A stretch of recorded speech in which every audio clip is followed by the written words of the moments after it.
And we are live. Hello, everybody. Welcome back. What's going on? To the quarantine zone with your favorite crew, the Dicecream crew. What's up, creamers? Creamers. How you creaming? Yeah. Dear God. Get your cream on. Yeah. Cream. We will never be age appropriate. I love it.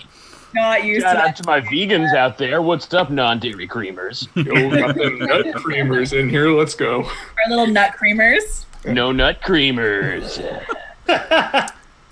And on that bombshell, no. Oh, boy. You're Yeah. live. The cream team. It is the cream team, yeah. But, yeah, so this week we are coming back for what is the last episode of our Curse of Strahd arc, single tier. Yeah. But it's been exciting to get from level 1 to level 9 in a year and a half, which is pretty solid. Have the experiences that we did in a relatively short amount of time, and then be able to take this on to chapter 2, which we're very excited about. Yeah. I'm very stressed about, because this is all now hinging on You're gonna do great. You're gonna do. how much I can tap into my Mercer. Dude, you're tapping into your Geordie Rose. Yeah. Thank Yeah, we don't want Mercer. We want Rose. Rose learned from Mercer, so we'll see how this goes. But no, I'm very excited. I've been working a lot with the backstories. I'm really stoked. Quite honestly, I think I'm actually more excited for next week because I get to finally answer all the questions and dive into the changes that I made from the original Strahd campaign. Read through the Curse of Strahd module, and next week I'm going to be coming at you with so many. Oh yeah, and there's going to be a lot of things where you're going to be like, your version was better, and there's going to be some that you're being like, why did you not do this? And I was like, well, because you never went down the avenue. So You never went and did the thing. yeah, you never did the lich. Can we also shout out our David! Yo, Dave. Dave, fucking Dave. Dave? Dude, rip Dave. Best backstory we never got. Yeah, 100%. But yeah, overall, I'm stoked. Which has grown so much in the last year and a half since we started. Yeah, it's hard to believe. So we've had 3 pretty major milestones. We hit 5K on Instagram, what was it, 2 weeks ago? Yeah. I think so. Something like that. Right before we had the Curse of Strahd fight, and we just hit 1K on follows on Twitch. Which, thank you guys. Oh my god, that is so huge. For a little budding group of friends who just wanted to play D&D and show it to the people.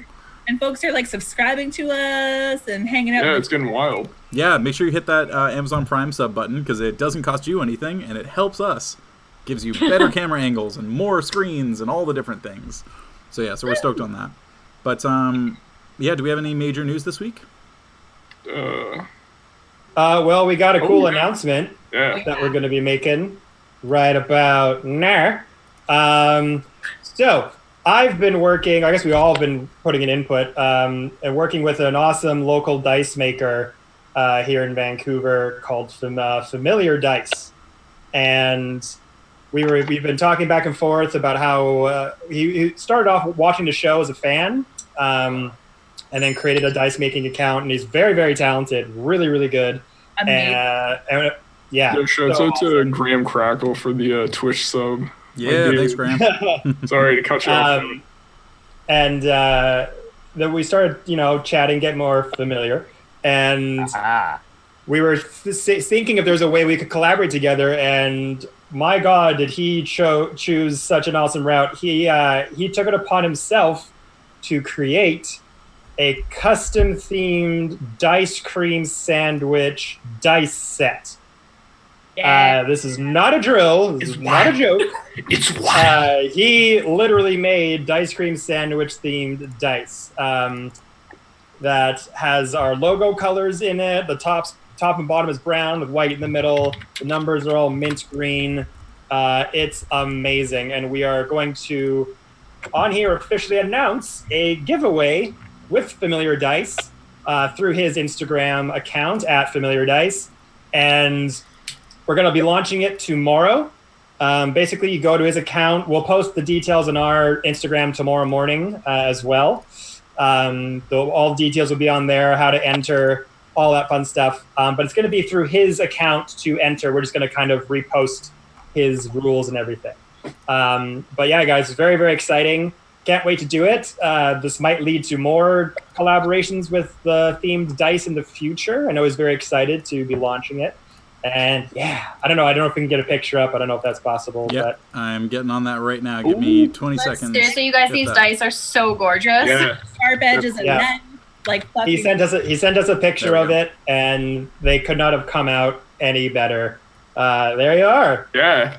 They are amazing. And if you do yourself a favor, go follow his account Yeah. at Familiar Dice. Here, I'll He's throw it up in literally the chat. just starting his dice making sort of career. And he's got a few dice sets up on there already. He's going to be launching his own store very soon. It's very, very exciting. We'll put it in the chat there for everyone to take a look. And yeah, guys, so super stoked to be doing this. I'd never thought in my wildest dreams that Dicecream would have its own Its own dice. dice set Yeah. after a year of doing this. So, and this is all inspired by the community, by all of you guys who've been watching and sticking with All us. you creamers. All you creamers. Yeah. You crazy creamers. You creamers out You there. creamers. So yeah, look for those posts on our Instagram tomorrow. And yeah, more exciting things to come soon, guys. Yeah. I'm Yeah. legit jealous of Why do you whoever think- brings those dice home. Like honestly. Yeah. No, I've paid Kevin off, so he'll rig it and I'll win the dice. So thanks. I think you got my Venmo of like $30. $30. Yeah, sure. That's going to get you. I was gonna say, yeah, no, I want more. I think he's more expensive than that to buy. Damn. 35, 40. That's what I get for trying to lowball. But yeah, no, it's definitely going to be one of the first So cool. non-essential purchases that I'm making as soon as these ones are finished. I'm going to be grabbing myself a set of those, and who knows, maybe I'll kill a character with them. Are they gonna good question, Kevin? We get smoked on the way out of Barovia. Yes. Are they only making the one set, or are they making more copies of this design so that more people? So right now we're just giving away the one set. But I think we're going to talk about to see if maybe he wants to make them like a permanent thing in a Cool. store. I don't know. You want that ice cream? He's a dice maker, so he takes he'll work with you to make your own dice set. So I mean, if the set is a hit and you guys want your own copy, I'm sure he'd be more than happy to accommodate people who want extra sets. But yeah, Amazing. Mhm. Yeah. Yeah. Super I want awesome. a set. I want a set. Thank Yeah, you. we all want a set. Let's be honest. Group order. Yeah. Awesome. So yeah, so we'll be details for that are going to be up on Instagram, right? Yep, tomorrow first thing in the Yep. morning. Awesome. And Jesse put the link into the Twitch chat as well already. So Perfect. smash that MF follow For button. their Yeah. Instagram giveaway goes live tomorrow, so there's no Yeah. giveaway to enter yet, but just watch for it. More so just to give you on Twitch a little bit of a sneak peek. Yeah. Awesome. Well, I think with that wrapped up, we are good to dive into tonight's episode. Episode 59, or 58, sorry. So close. Damn, almost the sex. Almost the 60. Almost the 60s. Man. But I'm getting pretty close to there. So we'll go ahead and play our intro. We'll see you guys back here in 1 minute.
And we're back. Yoo-hoo.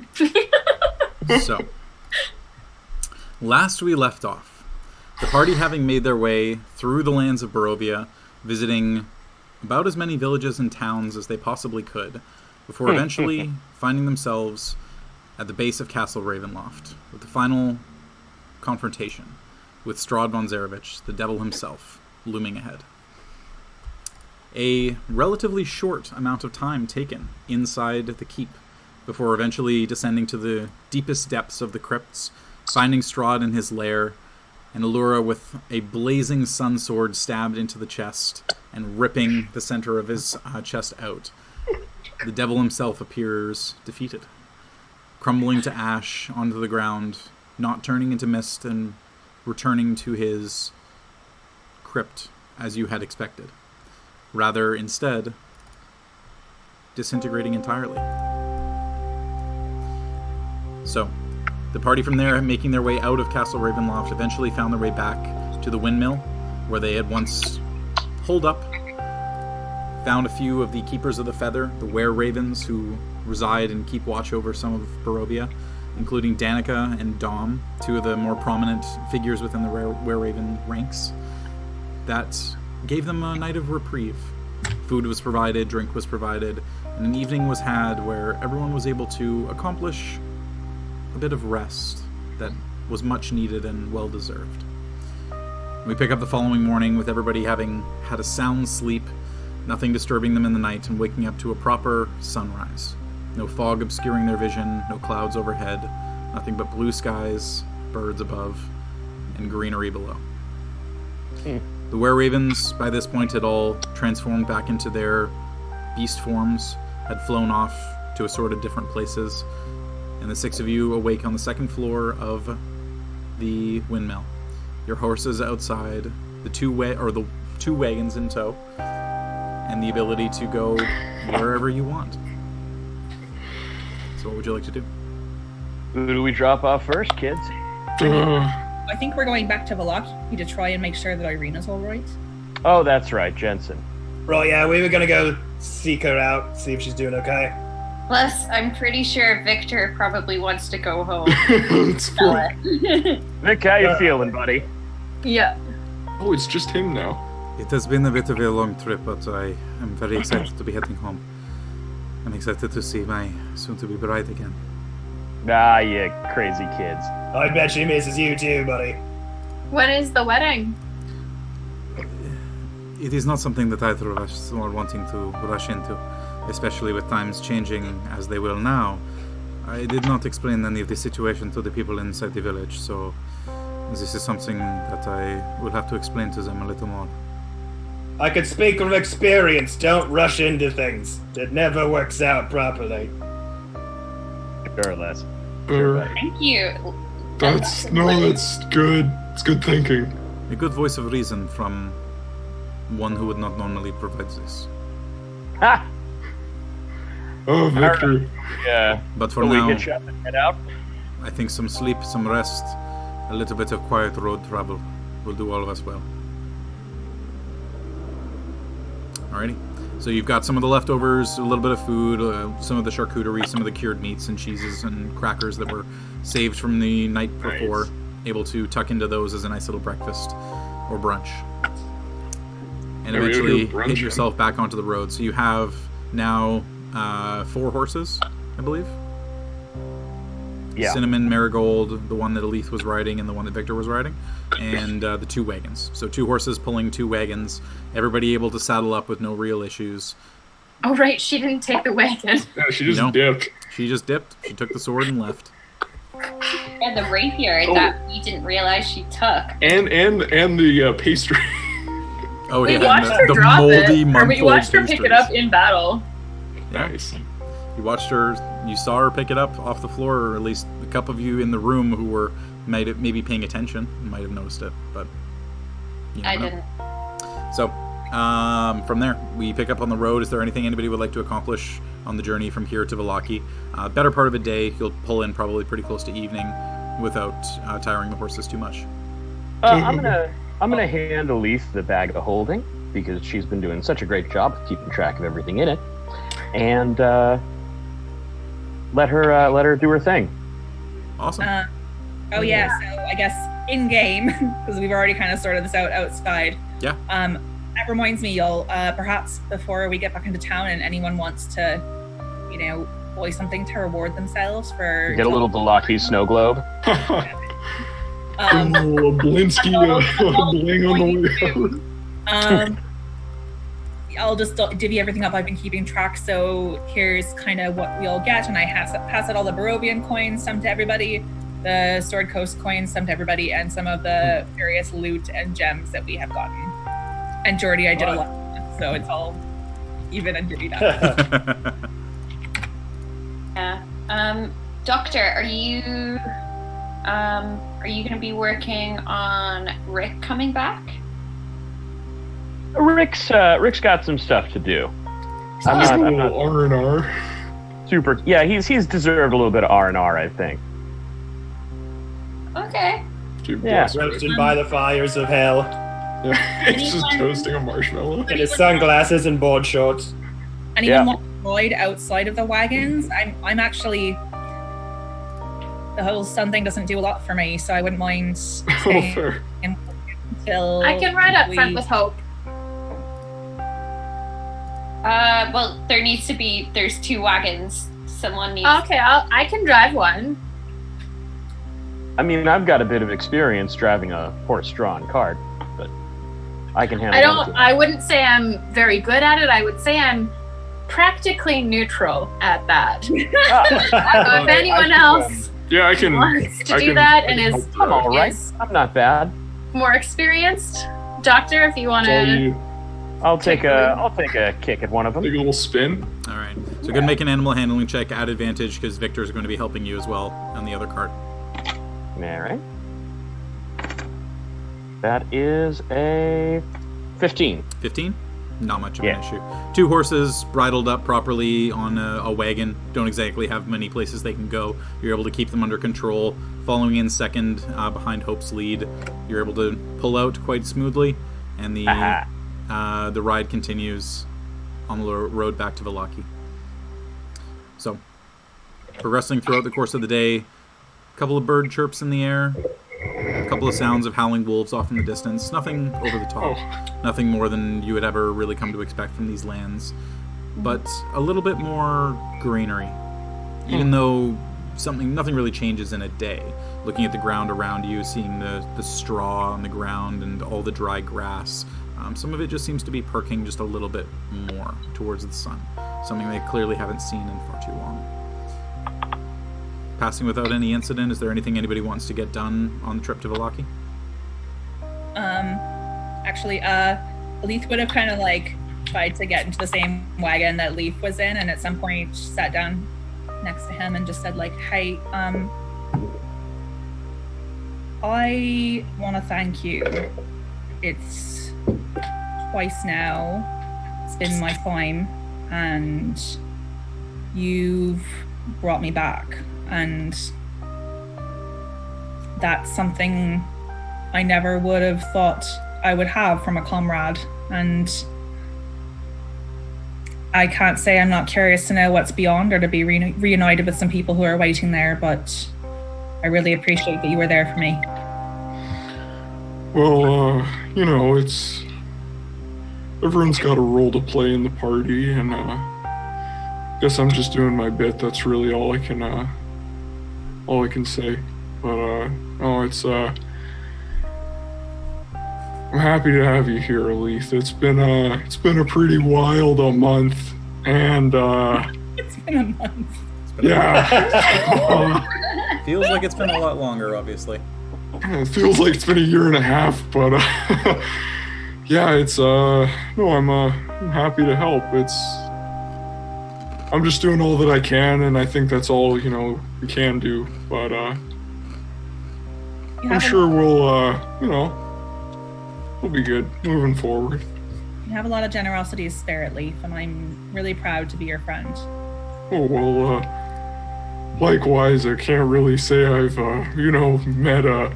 met anyone that's as cool as you. Don't tell Allura. So kind of look over and I'm like, anyways, so it's... You meet some other drow, because I'm like their version of a nerd. So I grew up reading a story about this drow warrior, so it's kind of cool meeting one. Well, if you ever want to visit Shamath with me, Well, that sounds pretty cool.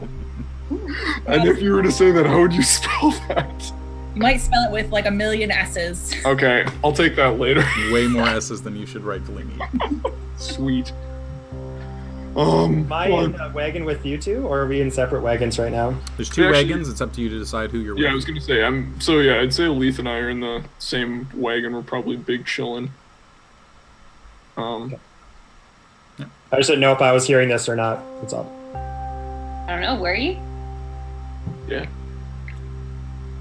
Sure. I would say probably I no, am in because that, but- there's two wagons, so even weight distribution. Les Yeah, would be fair. in the opposite wagon. Okay. Yeah, I have some loose ends to tie up there, so you know. No, I don't really know what's next, but if I ever end up there and you want to come visit, Oh, for sure. I got a bit of stuff I should probably wrap up at home before I get out adventuring again, but I your really appreciate it. Leaf, you must be happy to go back to your grandma. She's probably really missing you. It's been a bit. Yeah, I'm really looking forward to seeing her. It'll be fun. Maybe everyone can come visit her. She well, I'll tell you all about it later, but sometimes she we used to take people in. It's really cool. We've got room for everyone. It would be fun. Does she know a lot about mushrooms? Yeah, she taught me pretty much everything I know, so like, yeah, you could say that. If she likes mushrooms, I'll probably get along with her. Sweet. She's pretty cool. Have you sent her a message yet to let her know that what was blocking you from returning is no longer in place? No, I haven't. It's been a bit of a whirlwind, and I'll reach out to her, but I got a few things I gotta figure out here first, and then I'll let her know. But appreciate it, Elise. It's been an interesting month, and it'll be nice to get back home for a bit. It's been very different. Not very good at this, like, talking to people thing. I'm trying to learn. Yeah, that makes two of us. I haven't really got out a lot, so it was pretty cool to be talking to like real adventurers that like have me in their party and everything. So it's been cool. Leaf, you're a real adventurer. Well, I'm not like legit yet, but I'm getting there.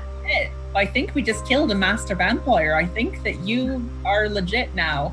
Well, I'll think on that one, but and he's just kind of like blushing and like trying to like keep it cool, but like very flattered and like not good at taking flattery in the slightest. Well, anyway, thank yous again. No, just you too. And I just kind of go back to just like awkwardly staring at the ground. The ground inside the wagon. Yeah, the inside of the wagon. Just like picks out a book he's already read and is like, oh yeah, I'm chapter 12. Oh, this one again. Oh. All right. Anything else for anyone else? Okay.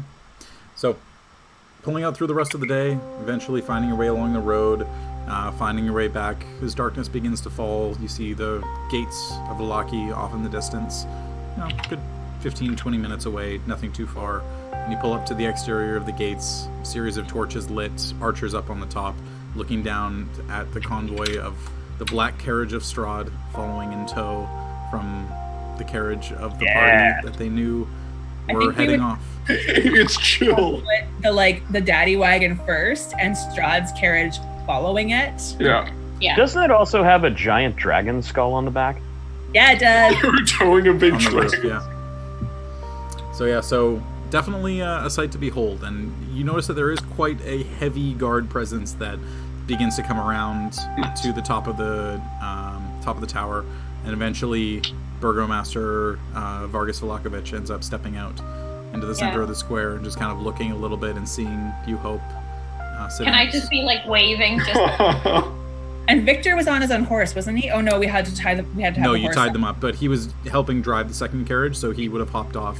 Seeing the village coming into view, he would have hopped off and eventually made his way around to the front to be in plain view to everybody, hands in the air, and greeting everyone as they all saw him again. Someone who was not really too prevalent, not much in the public eye for the first couple dozen years, or first dozen or so years of his life, really.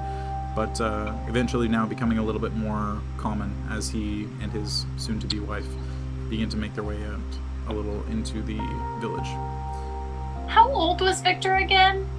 Victor at this point is about 17, 18. Oh shit.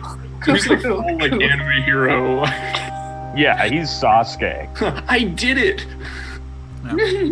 Well, I mean, she had been under the spell of her mother for the better part of 3 years, and so they were like 14 or so at that Oh. point. Babe! Young love.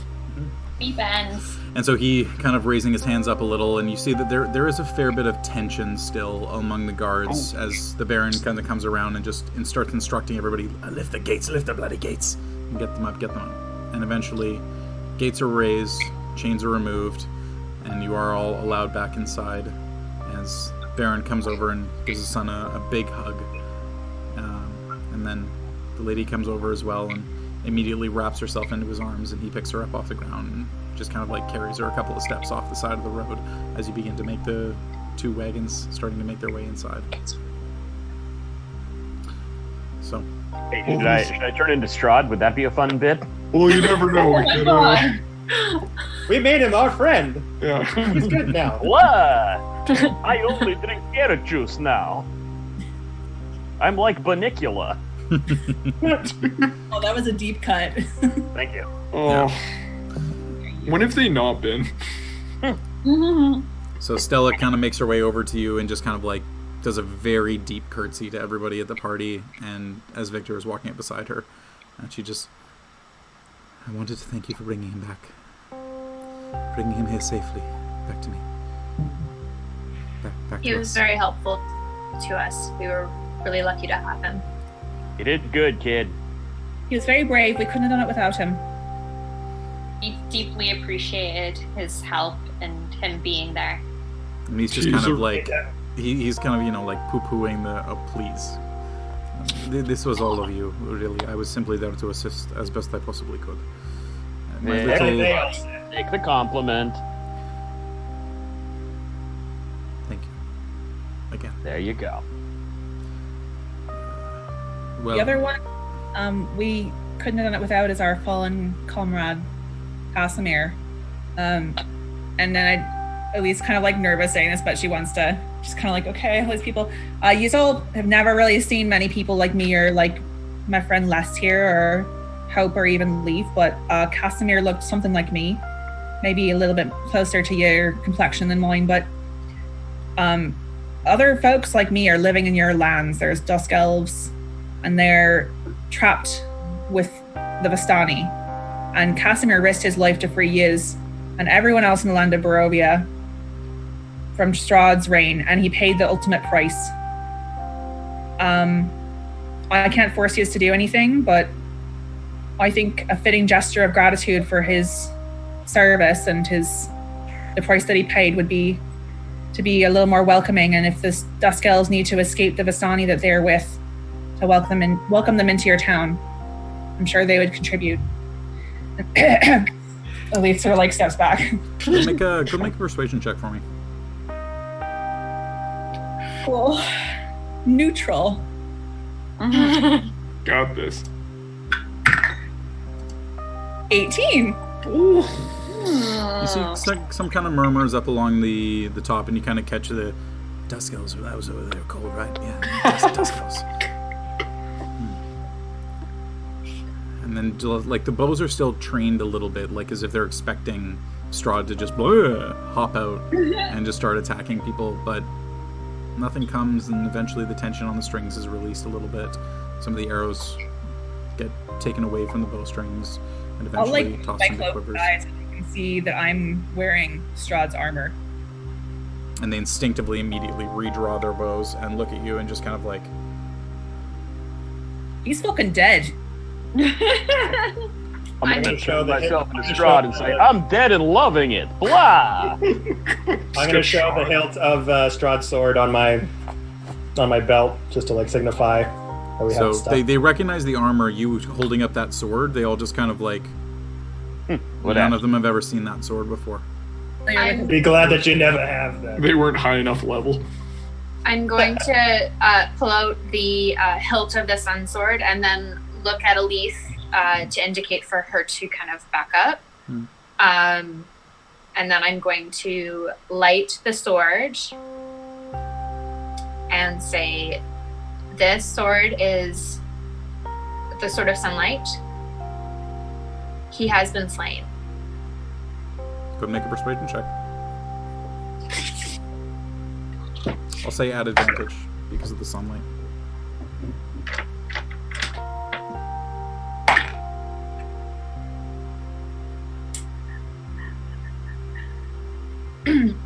That'll be a 24. Ooh, spicy. The bowstrings are definitively loosed and arrows removed, put into quivers. Bows are strapped along the backs of a lot of the guards up along the exterior of the keep wall or the city walls, and then a few people start to make their way out from inside houses at the brilliant, shining, bright light that's emanating from the center of one of the entrances to the village. And you notice that there are a lot less people than you're used to seeing. Oh. But Oops. that might explain some of the shimmering lights that you saw floating up out of the village. In the I thought you distance. meant Jensen had been here and had gone like, I had just gone to work. Oh, yeah, he's not a bloodbender. no. As best you can tell, the village itself looks to be about a third of what its previous population was. Oh. Wow. It was something where it never really hit home just how few people actually still had their souls within Valaki. But nonetheless, enough people kind of crowd out into the square, and you eventually see the father making his way down out from the church along with the two altar boys in tow, and they just kind of give you a nice little nod coming from the other end of the village, as things have been there for the better part of 10 minutes now or so, explaining everything that's happened and having the conversations, and everybody's just kind of giving you nice little nods. And then Victor turns and, well, I believe that this is enough festivities for one night. Shall we retire to the mansion and have ourselves a bit of dinner, a bit of drink, and some much deserved rest?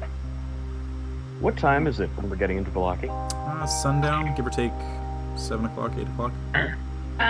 Jordy, quick question. I realize you didn't specify this, so were Irina or Ismok with the Burgomaster or the people who came out to kind of greet us? They were not. Should they get... Uh-oh. Okay. The Burgomaster is here, though, right? Burgomaster is there, yeah. What is his name again? Vargas. Vargas? Yeah. Vargas. Baron Vargas, and then Baroness Lydia is his wife. Nice. Burgomaster, I believe my friend Leaf here sent you a message to prepare for a potential attack. Did that attack ever come? I did receive this message, but no attack came as far as I am aware. There were no breaches in our walls. Everybody within the house is still accounted for. Okay. So I'm glad Jensen's that- out here. I'm glad that Who was is the this case. Jensen? He was like a love slave of Strahd. He was Very jealous. a vampire as well, though not as powerful as Strahd, but hundreds of years old, he said, so probably with enough abilities to pose a serious threat.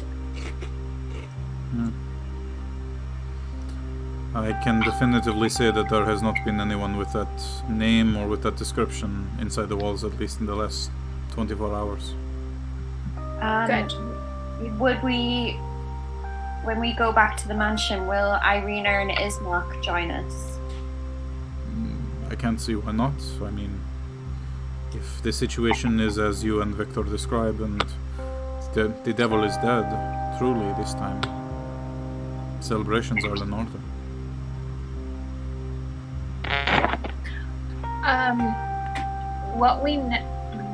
Okay, I'm not talking to the Burgomaster anymore. I'm just kind of talking to our party. Sure. And there's enough people around that you're able to have like a quick little sidebar if you need to. Okay. Hope, I would just want you to prepare yourself for the fact that Irina might have been one of the lights that left the city.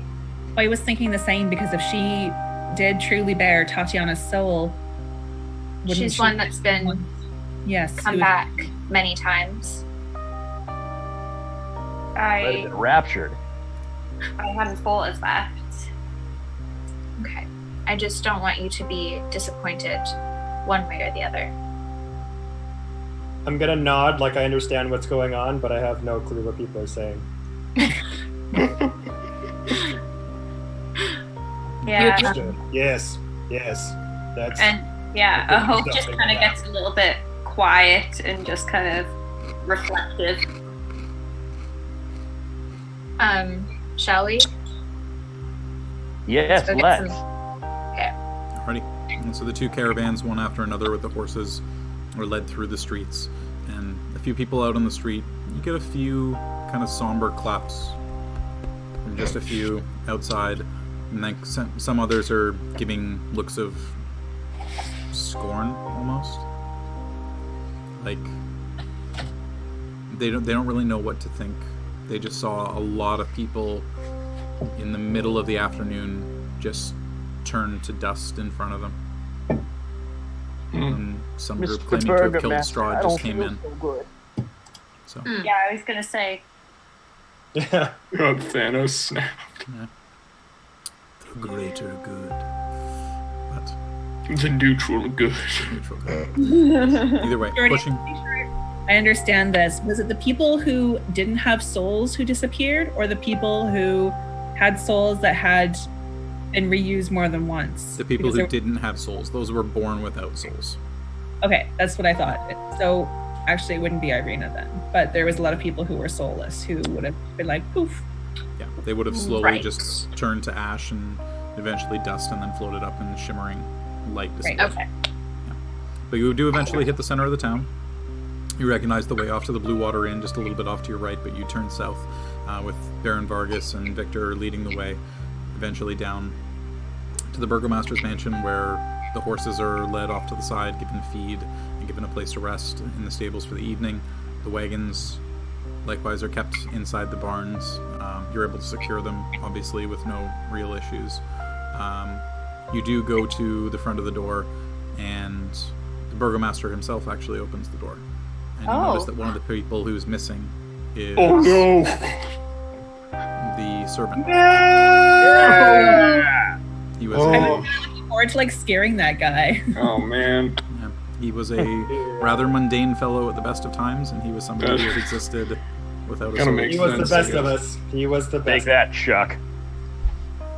But eventually going inside, it's fairly late in the evening at this point, well past dinner time, but you do hear some fairly heavy crunching and a couple of gulps and slugs every once in a while as you My kind of dude. push in the door, and Vargas opens the door, and you see a somewhat plump-er Ismark sitting at the large dining room table. A full plate of breads and cheeses in front of him, and some nice nuts and dried fruit pieces beside him, with a nice hearty glass of wine, and a pitcher in the center of the table that he's kind of half emptying and then refilling. My man is living his best life. Yeah, I'm glad to know nothing slowed you down, dude. He's having the things that he's never had in his life. Even as the Burgomaster's son in the other village, it was always scraping by as best he could, providing food to those in need over himself. So he's taking full use of everything that's being presented to him. He's like doing his best quarantine. Yeah. Yeah. Oh my So, God. either way, the drink gets slugged, and it is so good to see all of you again. It's been such a long time. I can't believe you're here, all of you. Yeah. Yeah. Yeah, Right. pretty much all of We us. made it. Everyone survived. We did it, Yeah. buddy. Well, not everyone, just the. Technically, No. no. Well, Yeah. Every one of those of you who we met originally when you first Oh, came that's to true. the old village. How was it doing, by the way? Did you stop in there? Ooh. Ooh, we No, did you might not. want to check in. Oh, well, that's fine. I can't imagine they're doing any worse than they would have been before. Uh-oh. And he just No, takes a I'm nice true. heavy swig, and you can tell he's a little rosy cheeked. He's definitely a little Yeah. on the drunk side at this point. Aren't there a I higher want to lay off the grape juice. percentage of people in the village of Barovia? This is not to him. This is like I said. Where isn't there like a higher percentage of people who didn't have souls in Barovia? Yeah, it sounds familiar. For the most part, the ones in there. Yeah, the ones that you really recognize, like with the amount of time that you've spent here, the ones who typically have positions of power and those who actively show emotion tend to be the ones who have actual souls. Right. You ran into maybe 2 people in the village in the time that you were there. It was a lot shorter than the amount of time you were in Valaki, obviously. But yeah, there were not too 5 many people. in the village of Barovia. Yes. Nice. Who were the 5? The bartender, the 3 like This guy. hooded ladies, and then the mother of Mary. yeah. And well, the 3 hooded ladies. We're Vistani. Yeah, Vistani. Yeah. Sorry, Jordy, I've read the whole thing. It's all good. Yeah. And then there was also the church. And Anthea. Oh yeah. Dude, I was gonna ask about Agatha. Her Or on my Anthea. favorite notes. Yeah. She's coming Yeah. back with Jensen. Oh, no. It was right all along. Dude, I'm ready for Power that. couple. Power couple. But yeah, so you eventually are led inside, and Ismark asks you to regale him with the stories of everything that happened, what transpired, and he wants to know every detail. Hey, Okay. it's Mark. Where's Irina at? If I'm not mistaken, I believe that she's upstairs. We could try and go find her if you like. We'd like to see. Yeah, we want to check up on her just for a quick second. We can tell both of you all our fantastic stories. That sounds good. You there? Can you go fetch my sister? And he kind of gestures over to one of the servants that's just off to the side, and just kind of right away, sir. And then immediately hops up the stairs, and a couple of minutes pass as like heavy crunching Prompt and service. slugging. Did you want some? Please help yourself. There's more than enough for me. And he's just kind of helping himself at the table. I'm still full from brunch, but appreciate it, dude. Brunch. That was like Grabs cheese and cracker. brunch. That was like 7 meals ago. I love dude. that. He's The gone last time we full Hobbit ate. lifestyle. Oh no, never mind. I'm sorry. Yeah. It's not the last time we ate. We had dinner last night. You did. But eventually, the servant does come back downstairs, and you see that Irina is in tow. She's looking a little frail, a little gaunt. Definitely wearing a long robe covering her arms, and gloves over her hands, and kind of a high-necked collar, but is at least alive. Hi, Irina. How you doing? Hello, Les. It's surviving, you know, as best I can. But Yeah. So, good news, kid. what is the news? You're free. Did it. Um, We what do you mean by I'm free? Strahd, he no longer exists. He finally is. He was finally. He's all kinds of dead. Yes, as the doctor has just said. Doctor's orders, very dead. Prescription, stay dead. We pulled it off. She kind of like slumps into a chair a little, and you see their arms go a little bit slack.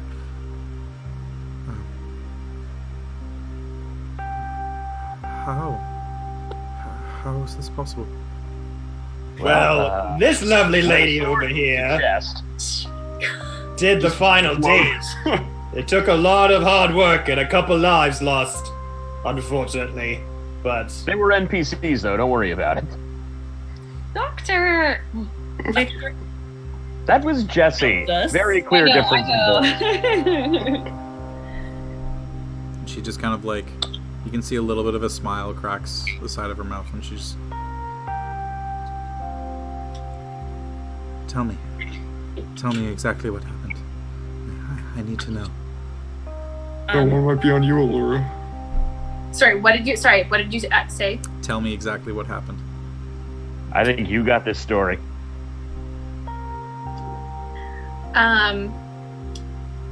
We, as a group, made our way through the castle and came upon Strahd in his parents' tomb.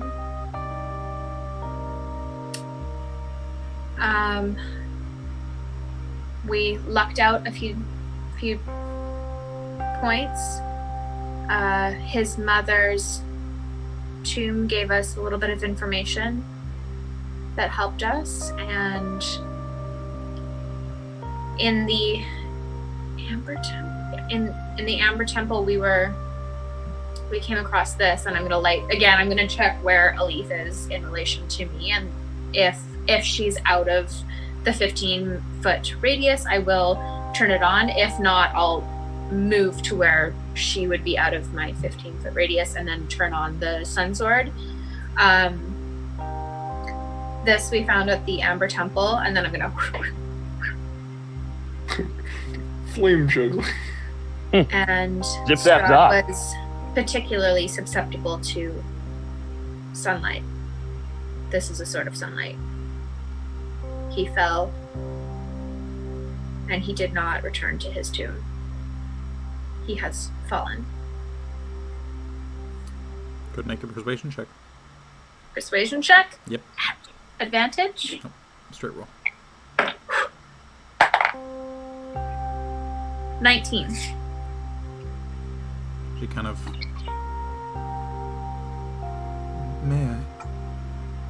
She gestures for the sword. Can I insight check this shit? For what? Actually, you know what? Let it play out. It's up to you. I'm going to turn it off and then pass it over hilt forward. She just kind of takes the hilt from you, and you've seen her fight before. She's a fairly accomplished swordsperson. And it's light.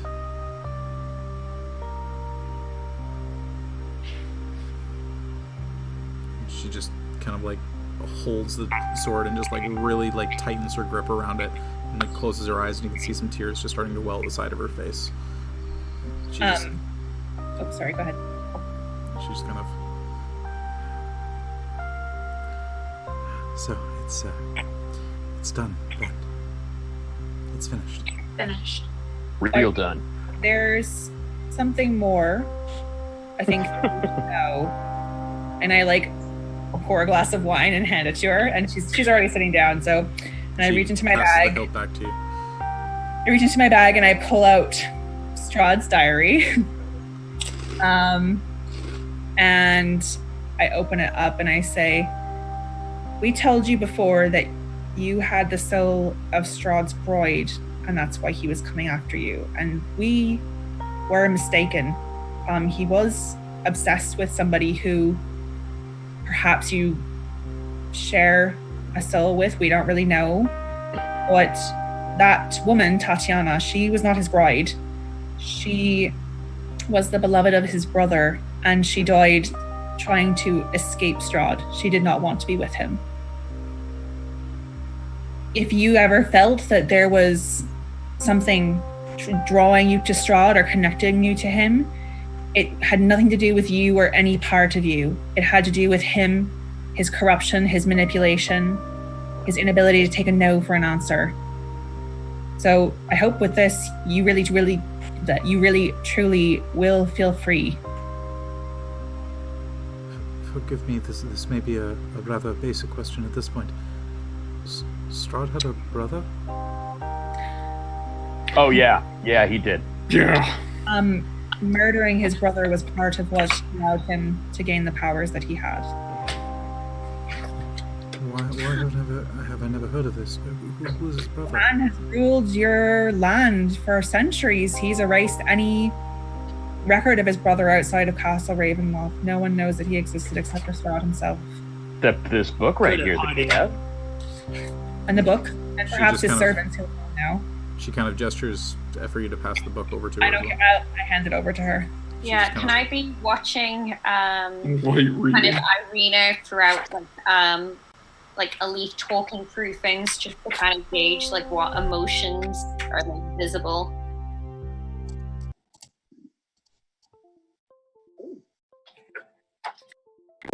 Holy cow! There The you go. whole setup just dropped. Oh. Sorry. Shit, somebody vamp. Super weird. No, we're good. Oh, we're What back. just happened? Like all my microphone and webcam and everything just cut out. Anyway, so she takes the book from you and just kind of thumbs through the pages a little bit, and you can see the sheer disdain and disgust in her eyes, reading the words that are on each page and the handwriting and the script, clearly being that of Strahd. And then she kind of gets, a third of the way into the book or so, and you see her vision kind of soften a little, and she kind of blinks a couple of times and just... Sergei. Why do I know that name? Excuse me. And she just darts out of the room. Should we tell her about Jensen, guys? Maybe? Let's wait on that one. Just Yeah. A lot. So she darts out. Does anybody follow her? gonna follow her. She's got the Yeah, book. I'll go too. Okay. I'm not. I'm gonna sit down. All right. So you see her kind of make her way into the main foyer of the building, and it looks like she might be heading towards the door to outside, but actually just darts sharp left and immediately heads up the stairs.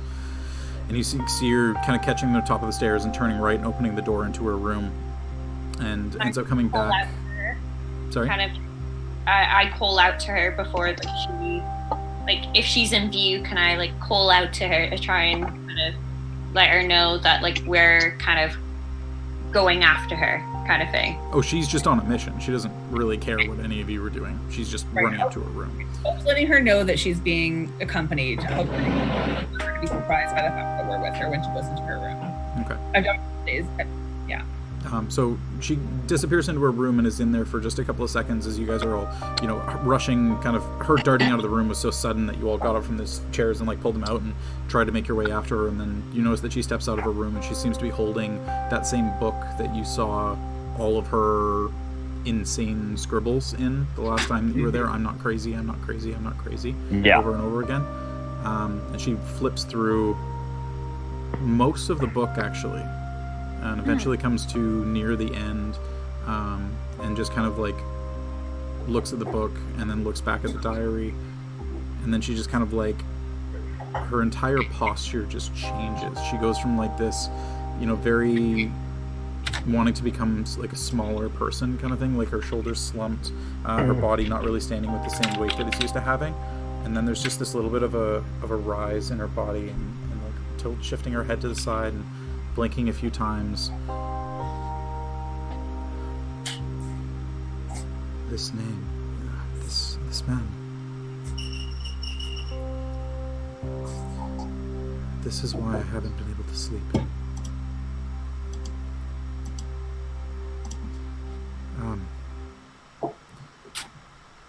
Thank you for this. I feel as though there is something else that I still have to do. Perhaps it will end this once and for all. There's something you need help with, Irina? What you got in mind, champ? And she actually, like, full-blown smiles. No. I don't need anything.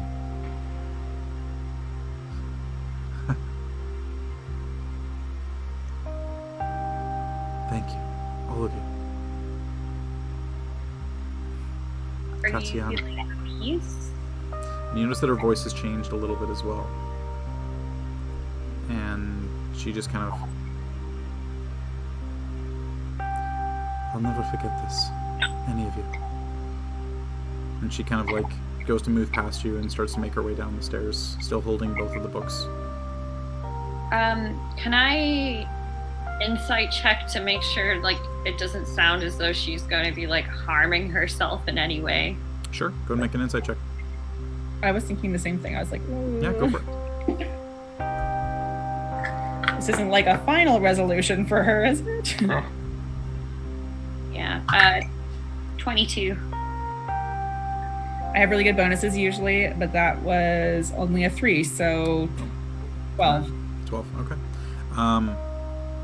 Doesn't appear to be wanting to harm herself, seems genuinely happy.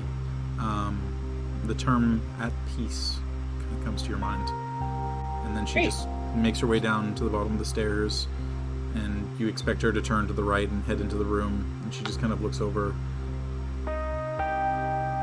Goodbye, brother. She makes her way out to the front of the door and opens up the door and steps outside. And her body begins to fade into dust.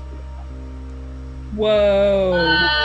And you notice that across from her, a man begins walking down the path in a spectral form, in a shining suit of armor, blonde hair long down past his neck.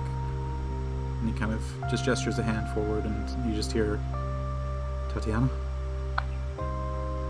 And then she kind of takes a step out, and her form, dissolving to dust, eventually becomes a spectral version in a long flowing white robe, and makes her way across outside. And then they clasp hands. And then he turns to you and just kind of nods at all of you. And then the two of them vanish in a bit of a brief wind. What? I'm going to turn to Hope and Alith and just say, who's explaining this to Ismark? Didn't he see that? Yeah. He was in the room eating. Oh my god. You know what? I'm sure I'll be fine. You might not even notice. Put another wheel of cheese in front of him, he'll be fine. I was sitting there eating with Ismark, by the way. Yeah, you had no idea to what just happened. You would have just heard "goodbye, brother" from the door, and then you kind of looked over and Tatiana made her way outside, and then everybody else just like, "Duh!" Ismark's working on another chicken wing. Oh my Come god. have some of this food. It's really good. Oh, Hey, guys, What? maybe wanna pop out here for a sec? We should probably talk. Ooh.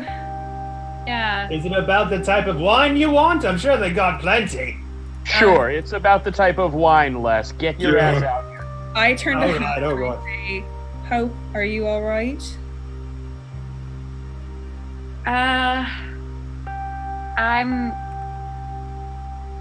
I'm okay. She's at peace. She finally isn't being tormented. She's where she was supposed to be. Wow. I reach out and take Hope's hand and just like hold it a little bit. Oh. So, good news, everyone that's assembled. We probably don't have to worry about Jensen going after Irina. Good news, Irina's dead. Hey, Ismark, your front door is a bit dusty. You might want to sweep a little bit. It's pretty unruly out here, I'm just saying. Where's Chuck at? Get Chuck out here. Just dust everywhere. I mean, man, it's bad about town. You just gotta hire your gardener or someone to take care of it.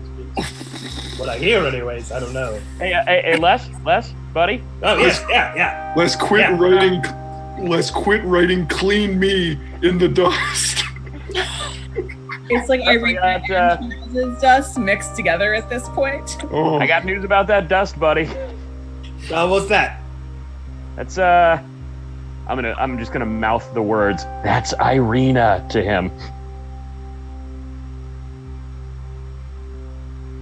Yeah, you pick that up though? Yeah, yes. You have no idea what he's talking about. Nope, not at all. Not at all. million later, just quit maybe messing around with the dust. All right, yep. Yeah, stop drawing smiley faces in it, buddy. All right, sorry. It's so much of it. I'll just stop I know it's very tempting. There's like a little Right. triangle in the dust in the door. There's a lot of things about Barovia I'm still Empire. learning about. Dust is sacred. I'm sorry. Well, with some, you know what, Les? Let's talk about this on the road to do something with Anybody with that have Casimir. seen Irina since last night, maybe they can just find that. No, okay. I don't want to have to explain this to anyone. She was in there with you. Victor and Stella had made their way upstairs. The burgomaster had gone off with his wife after leading you into the room with Irina and hearing the story. They had already heard it from up front, so they didn't need to stick around. The only ones who saw it were you. Oh, boy. All right, who wants to disguise self as Irina? Wait, we're the only people that saw that? I Oh, don't. no. Charles Actually- isn't there anymore. There was nobody at the door. Hope and the doctor, none of the rest of you saw it either. Oh, okay. None of us saw it? Okay. It was just Yeah, it was just the three of you. we called everyone in to be like, "Yo, Irina, disappear now." Tatiana's at rest. How do we tell them what happened? I don't think we need to tell. I don't think that this is a story we need to tell. I think that that is a story that she was forced to live out, and now she doesn't have to live it out anymore. I think that most of this place understands that Strahd's curse upon the land was keeping people here. And I think that there is an understanding that those who were being tethered here are no longer tethered. Do we want to leave this book with the burgomaster? I think that we should leave that with Father. Wait, didn't the book disappear with Irina? The two books okay, fell to good. the ground. Oh, good. I think you're right, Allura. Let's take it to Father Petrovich, and you know what? I think we leave the whole thing with him. Let's tell him what happened to Irina and let him tell the community. I hear what you're saying, and I know Irina's whole life was just pursued by this fucking horrible arsehole. But at the same time, I think it's kind of nice to let Tatiana and Sergei's story see the light of day. He was hidden for so long. Strahd, no one in this land knew he existed. Also, her brother, who was, doing everything he could to save her life, has no idea what's happened to her. Yeah, so maybe let's tell Father Petrovich. That seems like a smart choice. I think Do we want? he knows a lot of the history of the land, of what's happened. He seems like the right person to have this knowledge and to pass it on. Let's leave the book with him. Do Yeah. we want to run over now? Like, it's dark, but it doesn't matter anymore if it's dark or Yeah. not. I'm happier to go over now than wait till the morning, but if you all need a rest, Are we, where are we packing up? Are we going to be in the, are we sleeping here or the Blue Water Inn? I think Victor invited us back here. Yeah, To- there's, Oh, it's nice. a burgomaster's mansion. There's more than enough guest rooms for each of you to have a separate room Yeah, for I the think first we were time in gonna a have, very like, long time. Virgo bedrooms. Yeah. And Let's do that one. Allura would go to the Blue Water Inn. So I'm not going to stay here. I'll stay for dinner with everybody and the festivities and celebration. But I would after that go and leave to the Blue Water Inn. Allura, if you have a preference, we don't have to stay here. We can go to the I inn. didn't say that out loud. That was just Amanda saying that. Okay, but if Allura told the group that, then I think that No, Allura wouldn't tell the group that. She would just, if you guys were Nice. planning to stay, she would just leave.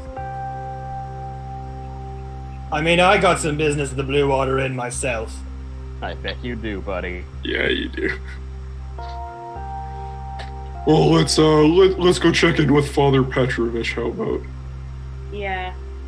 Hey, while we're on the topic of things being dead, Alith, what do you want to do with Casimir and Petrina?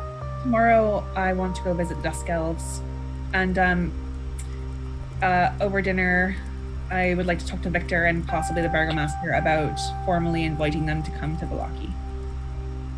I don't think it's fair that they are stuck with the Vistani, who have been abusing them for centuries, who were allied with Strahd. They gave up their leader to battle Strahd. He may have had his own reasons, but he still died doing it. Anyway, that's something I'd like to talk to them about at some point, and tomorrow I'd like for us to bring the remains of Casimir and Petrina back to the Dusk Elves. You know, Elise, if you don't mind, I think I can help you with that. Okay. I don't mind at all. Yeah, I Sounds support. like a noble effort. I'm not as good with people, as you have all noticed, so you've got a silver tongue. I'm happy to, if you'd like to help talk to the Burgomaster about that. Well, I can give it a try. Alrighty. Well, I in the, have a history of talking to each other, apparently. in the meantime, let's head to the church, St. Merkovia. You want to do that this evening or tomorrow? How late is it? Like, is it like full night or is it dusk? With the amount of time that you've been there explaining the story, waiting for Irene to come down, Ismark and chatting and everything, it's definitively night at this point. Okay. Let's hold off till morning, I think. Yeah, if only for the father's comfort, perhaps.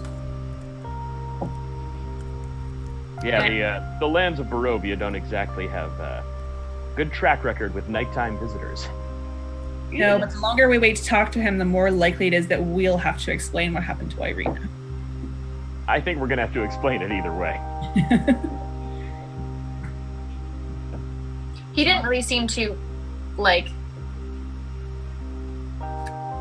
actively concerned with how she was or where she was or when she was there.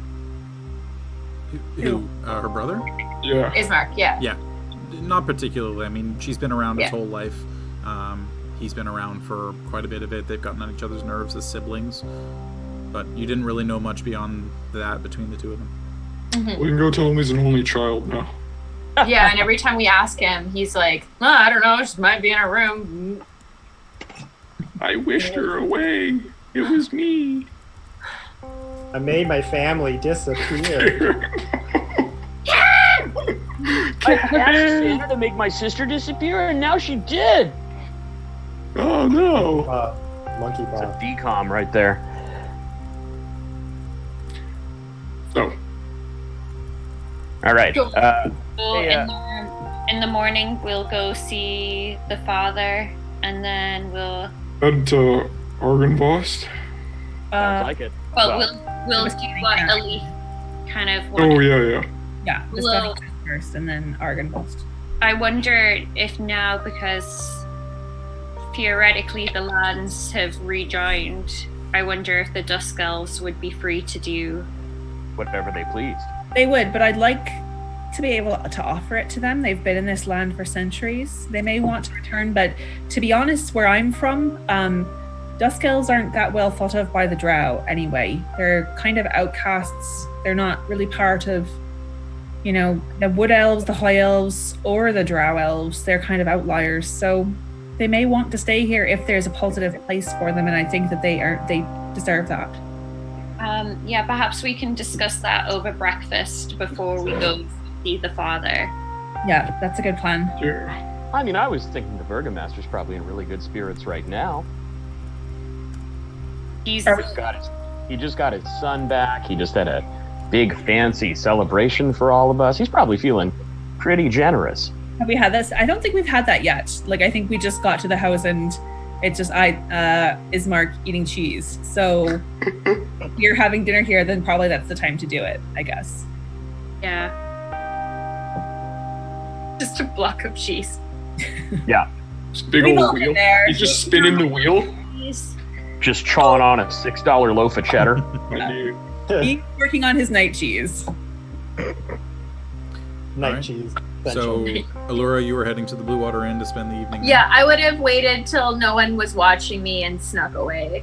So everybody, you all, with the lack of any real help beyond the couple of servants who are still sticking around inside the Burgomaster's mansion, find your way to your rooms for the evening. Can I interrupt there, Jordy, slightly? As we're kind of being led to the rooms, can I kind of gently tug on Leaf's arm and just kind Oh of hey. Okay, I don't want to sleep alone. That's okay. I don't really want to sleep alone either. If you want to take a room. I would really like that. Thank you. Okay. But I'm also trying to do this discreetly. Yeah. So that the rest of the party aren't aware of what's happening. Elise notices, but she pretends not to. I 100% noticed, and I'm going to look back at Leaf and just be like, Duh. Does Leaf even notice that, though? No. Yeah. Actually, yeah, no, I've got passive. a decently good You've got a decent perception. passive perception, yeah. So, So, all of you retiring to rooms for the evening, getting under surprisingly comfortable covers onto... I sleep in the bathtub. of course. my dude. One they have. Les Paul It is finds... extravagant, nice mansion. So you kind of are led into a room by one of the servants, and you, like, sit down on the bed a little and just, like, press your hand against it, and you're like, too soft. And you just try and, like, make your way outside, and eventually dry. find one of the large... you think it's potentially a bathroom, but then you realize based on the size of the tub that it's actually like a gigantic washing basin sink. And you're like, it's big enough that you can fit into it pretty comfortably. And you manage to find a decent amount of water relatively close, and you're able to kind of pop it in there and find a Beautiful. place to go to sleep. I jump in, spin around a couple of times, just make a fetal position. But Like a cat. I was gonna say the dog on a doggy bed. That's a little bit too small. No. So Allura, as everybody's tucked in for the evening, and you hear the splash and the as Les kind of gets into his fetal position, sleeping. You find your moment, and you subtly sneak away. I'll go ahead and get you to make a stealth check for me. damn it! It's a natural one. Just You fall. still get all your bonuses. You still get all your bonuses. I knew it. Okay, so it'll be a 12, but 12, okay. still. So as everybody's kind of tucked in for the evening, Leaf, your- and the doctor all hear. Because it wouldn't have been like, I would have tucked away as everyone was kind of like rustling around, like getting up to go to bed. Yeah. Like it wouldn't have waited till the end. No, yeah, and that's what I mean is that like everybody's like in their room starting to get prepared for bed, and you being a very sneaky person and kind of having an idea of where like some floorboards are probably going to be a little bit less squeaky than others, don't really take into account just how fucking squeaky this house is. And you end up just Squeaky shoes putting a on. little bit too much weight on a couple too many wrong floorboards. But all of you outside don't particularly notice that it's Allura. It's just the sound of squeaky floorboards. You don't really know who's around or anything like that. You just hear the sound. So you would be able to make your way out. It is fairly late at this point. But you'd be able to make it back to the main thoroughfare, and a light jog, 10-15 minutes up the road, you'd be able to find your way to the Blue Water Inn.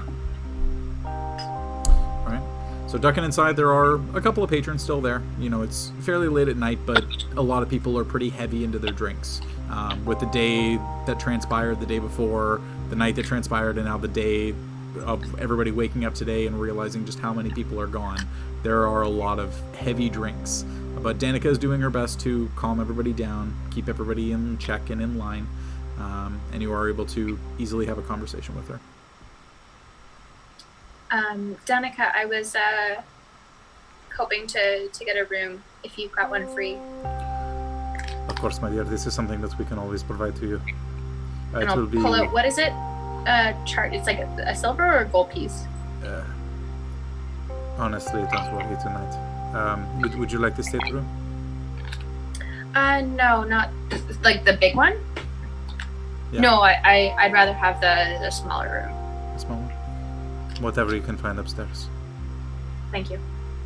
A drink or anything before you tuck in? If you can have tea sent up to my room, that'd be great. Give me a few minutes. I will bring it upstairs myself. I will see you soon. Thank you, Danica. Thank you. Thank you. She goes back to polishing a couple of mugs, and you see her duck into the back, and a couple of little shouting match between her and her husband, and then you're able to make your way up, close the door, lock it, and 2 or 3 minutes pass, and you just hear a light rap at the door. Open it up. And she's just outside, just holding the tea, and passes the tray over to you. And I hope you get a good night's sleep tonight, my dear. Thank you, Danica. I find those beds a bit too soft anyway. She kind of smiles a little, knowing that you were probably invited to sleep at the Burgomaster's and you were here by yourself. Okay. So, Real one. alrighty. So everybody turning in for the evening. A very restful sleep is had by all. Nothing transpires over the course of the night. You all wake up the following morning to another sunny day. Elise, okay, I'm actually going after Allura. I don't know that she's at the inn, but I did want to get up early and just go say hi to the hunters and let them know that we succeeded before they go out for the day and go to the Blue Inn. Okay. Alrighty. So you make your way over to the hunters, the same 10-15 minutes up the road. A couple of people passing you in the road. You're getting, a couple of nods here and there. Some people definitely recognizing who you are by this point.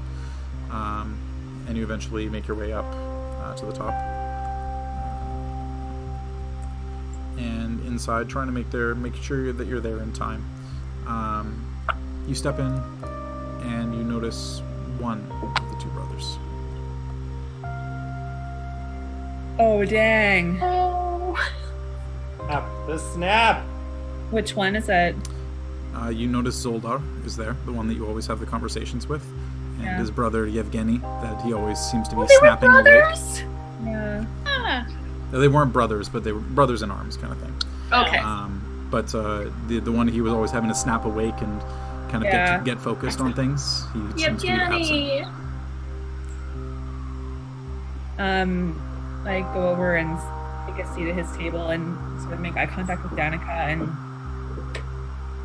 she just nods at you and ducks into the back, and see her pulling out 2 mugs. Well, Matt, good morning. Good morning.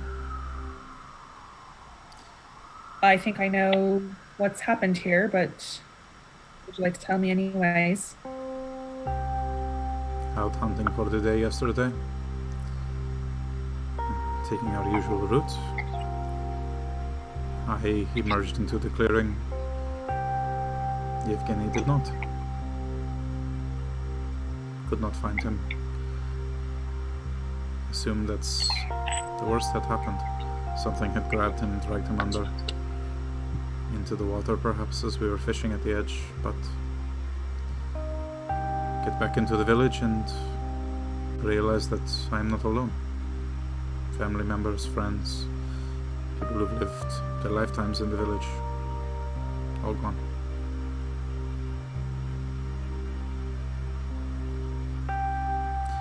I suppose something was always off about him, but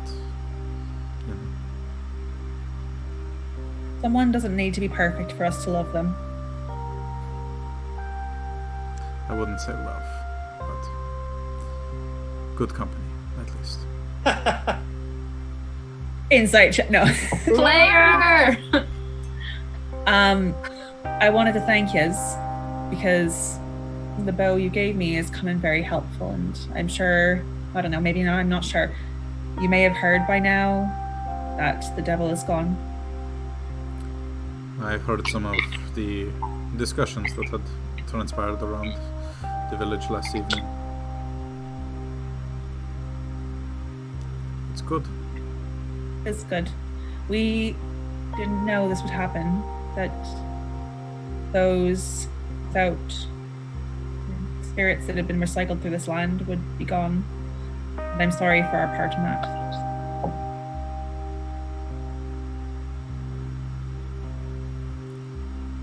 I don't believe that anyone knew exactly what was going to happen, if anything at all. So, there was no planning that could have taken place. There was nothing that could have been expected. It simply is what it is.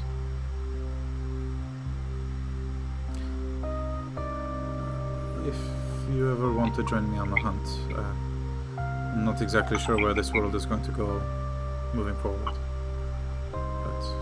I would appreciate the company. Might be happy to. I think we'll be moving on soon back to the greater land, but perhaps if we have a time to sneak one in before we depart, or if you'd ever find your way to the greater world, there's a good need of hunters out there as well. I'm not exactly sure what I would find out there. I'm a simple man. We both were.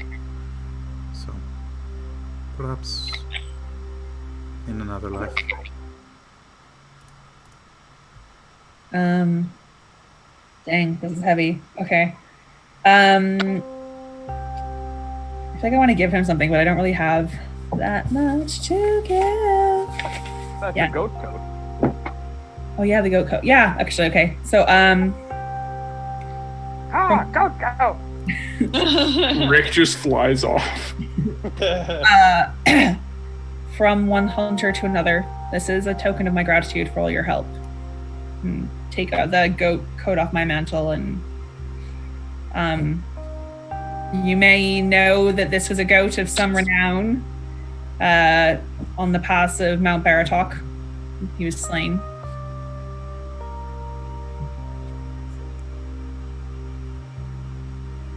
Bloodhoof. Oi.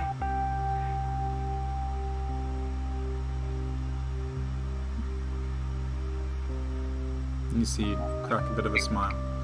And just give you a nice nod. I will wear it proudly. Thank you for never judging us by what we looked like coming in here. Not everyone in this town was willing to give us help. We traverse these lands, find our way into the company of many creatures that others would find scary and vile. Some befriend, some we slay. I'm glad that you are the former. Friend. That's Thank you. Very well. Allura. I would have planned to get up early to go back to like have breakfast. You cross paths. You would have actually, because the hunters get up and leave at dawn. So you would have definitely made cross paths. Right. So basically my intention was to get up early enough that like likely I knew Elise would be up first, but like making my way back to the Burgomaster's mansion before most people were getting up or as people were coming down. That would have been Allura's intention. Okay, go ahead and make a stealth check for me to see if Elite notices you Nice. making your way back. Natural one. No, not quite. That will be a 19. Elite, what's your passive perception? 23. What the fuck? Allura, you're kind of darting between doorways, doing your best to like stay invisible, and then just kind of doing the, oh god, this is gonna be a deep cut. It's the Gronk from Emperor's New Groove, where I love that movie. Nice. yeah, and he just freezes in the doorways. Everybody's like looking at him, and you're like, I was statue. Classic rogue. But no, Elite does notice you passing by. Kind of up to you if you interact in any way, if you just continued on from there. I think I would just give her a look, and I wouldn't blow her cover right now. Okay. So you would make your way back in, and a 19 is high enough that early in the morning, everybody else would still be asleep. So you would be able to make it back up to your room without any real incident. No, I wouldn't have gone up to the room. I wouldn't have even gone into one of the rooms. I would have like left as rooms were being organized and then just like come and been downstairs for breakfast. Okay. That's so you'd essentially just be waiting The downstairs. Continental. Gotcha. Yeah. Okay. Yeah. So easy enough to do. You're just kind of waiting downstairs, sipping a little bit of tea in the morning, waiting for everybody to slowly make their way down the stairs. Elith would actually have made her way back and been back inside and joined you probably before anybody made their way down from the rooms anyway. So it would have just been the two I of you in the assumed dining as hall. much. Jordy, Yo. there's something I would like to try once, Sure. you know, in that period of waking up. Go for it. Okay. So as the sun is kind of like starting to rise and a bit of the sunlight starts to hit the vessel of water that I'm in, kind of want to get up, kind of stretch my arms, stretch my fins out a little bit, and kind of kneel down for a second and try to concentrate once more and see if I can connect with this weird entity that seems to show up in my dreams. Okay, go and roll a D100.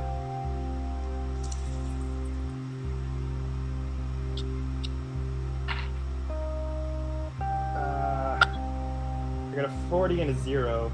So that's 50 total. You focus in as best you can, kind of like submerging your head under the water, trying to put yourself back into the closest experience that you have to when that originally transpired. You just kind of like reach out with your mind as best you can. You can't seem to connect with anything. Worth a try. Alrighty, so everybody at this point, having waken up in whatever rooms they decided to, made their way downstairs for a little bit of breakfast, and whatever lays ahead for the day. Want to try and find the Burgomaster now? Sure. He and his wife are relatively easy to find outside, kind of wandering around with Isaac, checking in on the troops, taking count of how many are still there. One thing that is of note is that the number of guards in the village does seem relatively close to their previous numbers. It seems like the guards, the ones who had the motivation to actually do something for the village, definitely were ones who actually still retained souls in their body. Elise, do you want to approach first, or shall I? Perhaps together. You're a little less weird looking than I am. Well, you know. All right. Burgomaster, a moment, please. Yes, of course. What can I do for you, doctor? My associate Elise and I wanted to speak to you on behalf of the Dusk Elves. The Dusk Elves. All right. What can I do for them? Well, as we said when we came back into town, one of their number was amongst the fallen when we went to face Strahd. There are a number of Dusk Elves still remaining in these lands, currently being held under the oppressive watch of a Vistani camp. All right. We would like to arrange amnesty for them here in the village of Vallaki.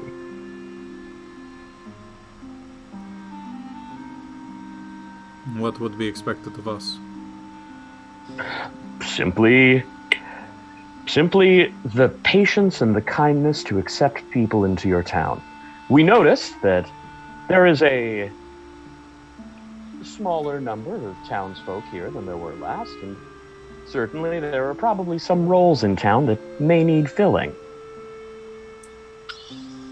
This is not untrue. And they would be hard workers, contributing to the good of the village. I absolutely believe they would be.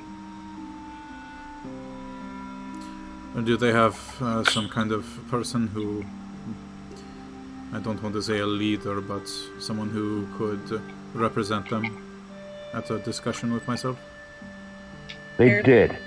Their leader was the one who fell in battle. But I believe he had a second. There was sort of And if not, we will speak to them and arrange for an appropriate envoy to you. If you arrange this, I will take a meeting with these people. I will let them know what all will be expected of them in order to have amnesty within our village. Obviously, as you indicated, we are not exactly short of empty homes at the moment. So, if they would be willing to pick up where someone left off with whatever skills they have available to them, it is something that we could do. That's all we can ask of you, Burgomaster. And that we ask that you and the people of Vallaki welcome them. You don't have to necessarily, do their fucking laundry, but don't treat them like outsiders. They've been living in this land as long as you have, longer. And they've lost the person who, it's the closest thing they had to a chief, to a leader. They were some of the first oppressed by Strahd. Aye. I think, if anything, the amount of time that you have spent inside this village as definitively some of the more strange creatures. Others who look a little closer to ourselves would be welcomed. As long as they are hospitable, of course.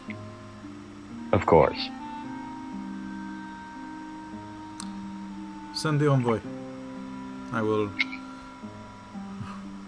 Well, I don't exactly have a schedule, so I have nothing to clear, but I will make time. Thank you. We appreciate your gratitude.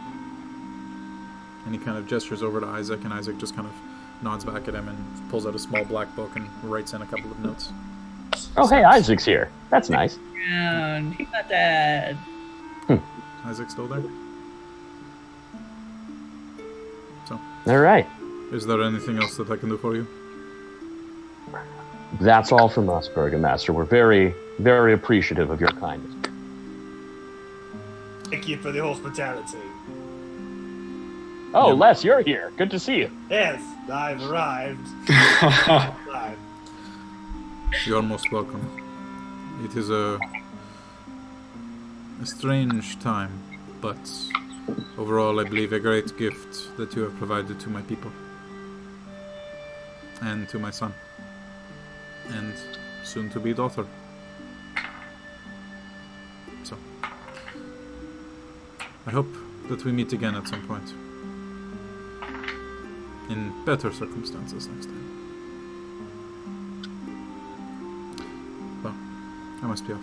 Of course. If there is anything that you require, simply ask myself or my staff. We are at your disposal.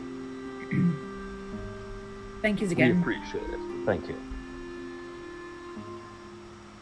And he wanders off with Isaac and starts taking stock of what what soldiers are remaining and what items are still within the possession.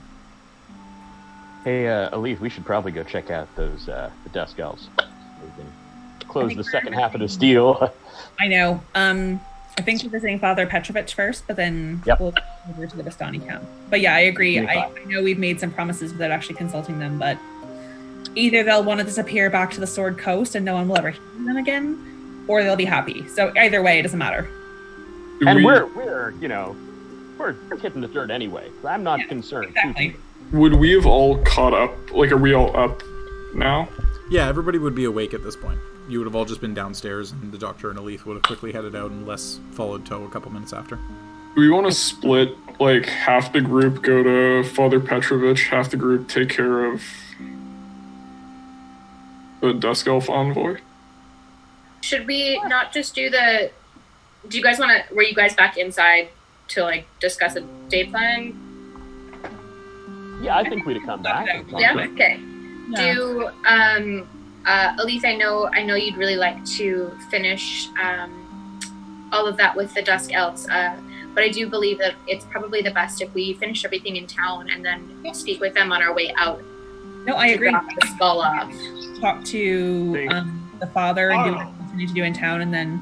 But they are in the opposite direction of Argynvostold. What? We can double back Yeah. around. I thought they were like just outside. They're, like, down on a bit. That's why I'm thinking we should split. You want to stop by Carl's and see about his goodies? Yo, fuck Carl. What if Carl got ghosted, man? What have you done? Yeah. What if he's gone and then we can take all of his cool stuff? He's not gonna need him. Down at the store, he's probably in Solo. Or I want to what go to if, Carl's as well. crazy idea, what if Carl were to disappear? Oh, we better do that I right don't now. want to listen to Oh the no, he got dusted. Whoops. Who knew? Who knew? He Chaotic left neutral. us The world as perfect well. alibi. The perfect crime. I'm not gonna be a part of this one. Why is the bag of holding so heavy? Yikes. So we'd like to go see the father. Do we want to go and see if there's anything from what was his name? He called himself something different. The merchant. The merchant. Oh, yeah, some bullshit. The merchant. Oh, yeah. Do we want to go see if there's anything of his that I mean, potentially... we know what's there, and we're about to go back up to the Sword Coast where there's sort of wonders galore. I don't really feel Yeah, I'm not. I have something that I actually want to try with Carl to see if it would work. Well, perhaps this is Leaf. You suggested we kind of split off. Maybe maybe someone accompanies Les to Carl's. We got to we're heading for Argynvost today, right? That's right.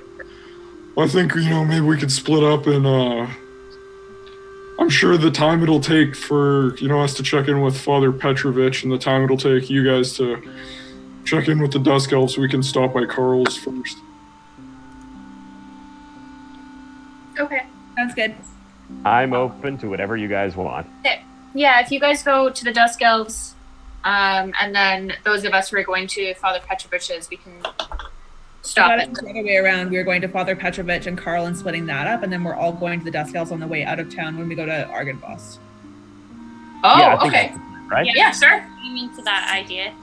Yeah. Okay.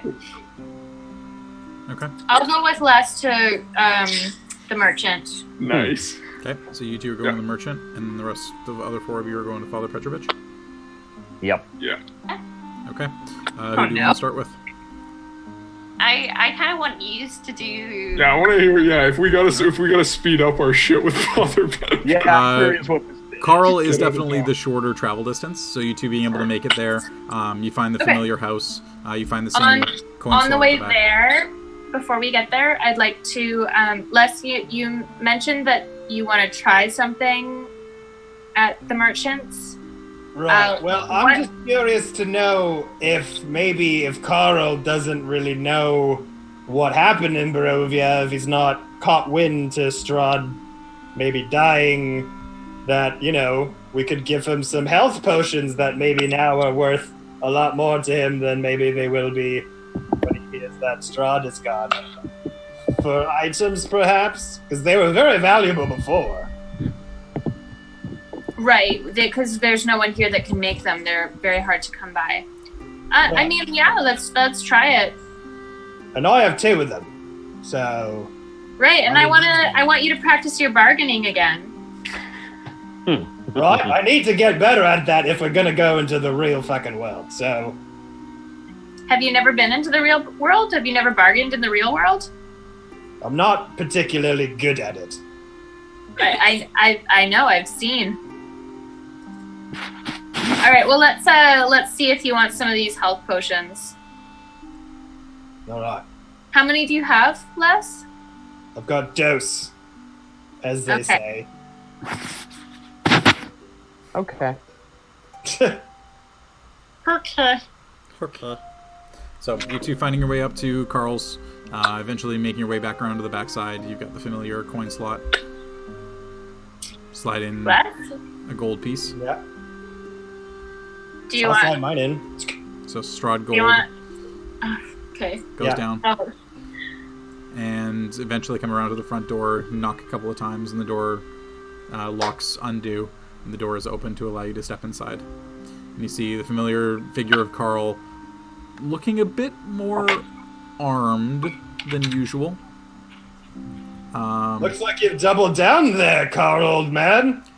Look, it's been a really fucking crazy couple of days, okay? I don't particularly understand what the fuck is happening. I got wind of some people just fucking up and disappearing in the middle of the fucking street. I don't want to have that happen to me, so I'm taking some extra precautions. We did warn you.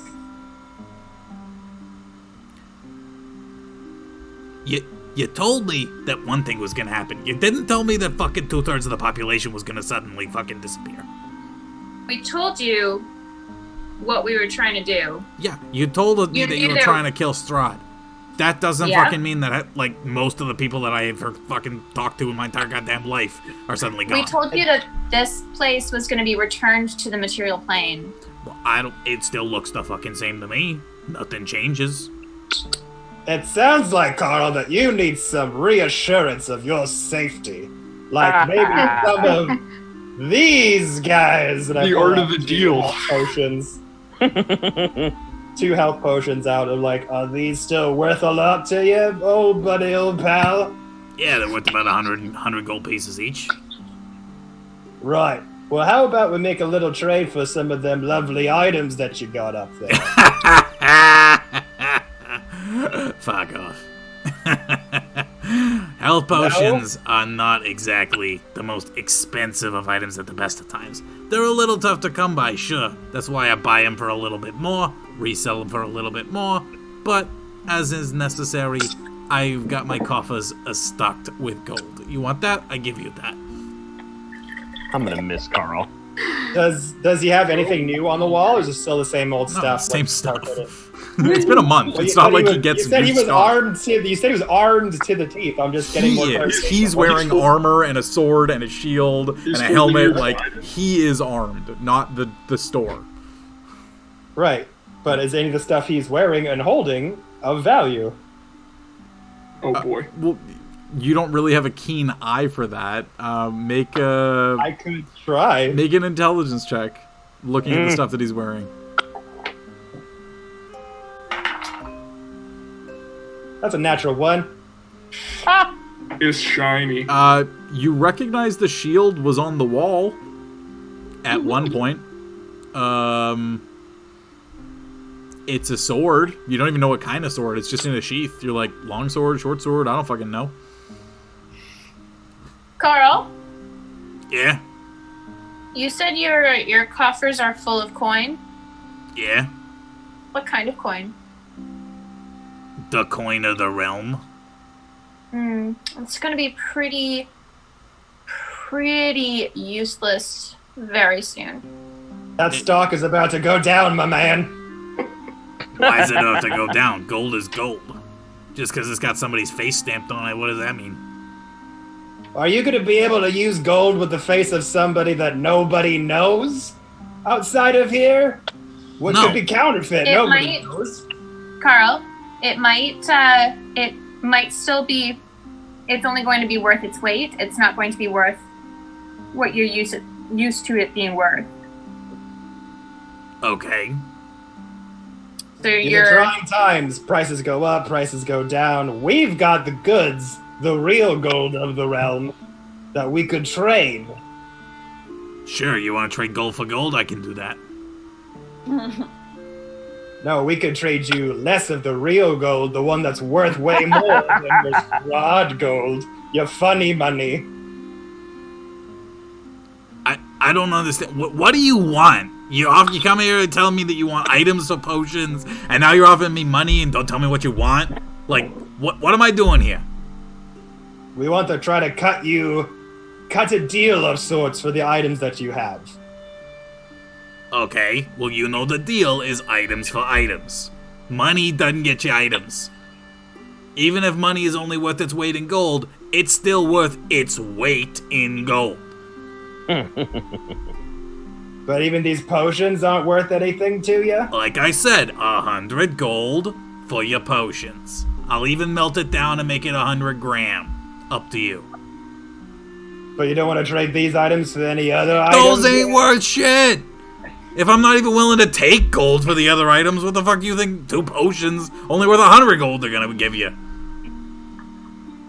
And then I look at Alora and just say, like, well, I'm running out of ideas. But you're doing so good. I'm gonna do this in the doctor's voice.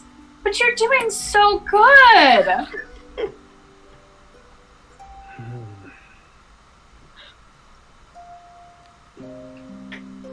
And I just kind of like look down at the spear that I have.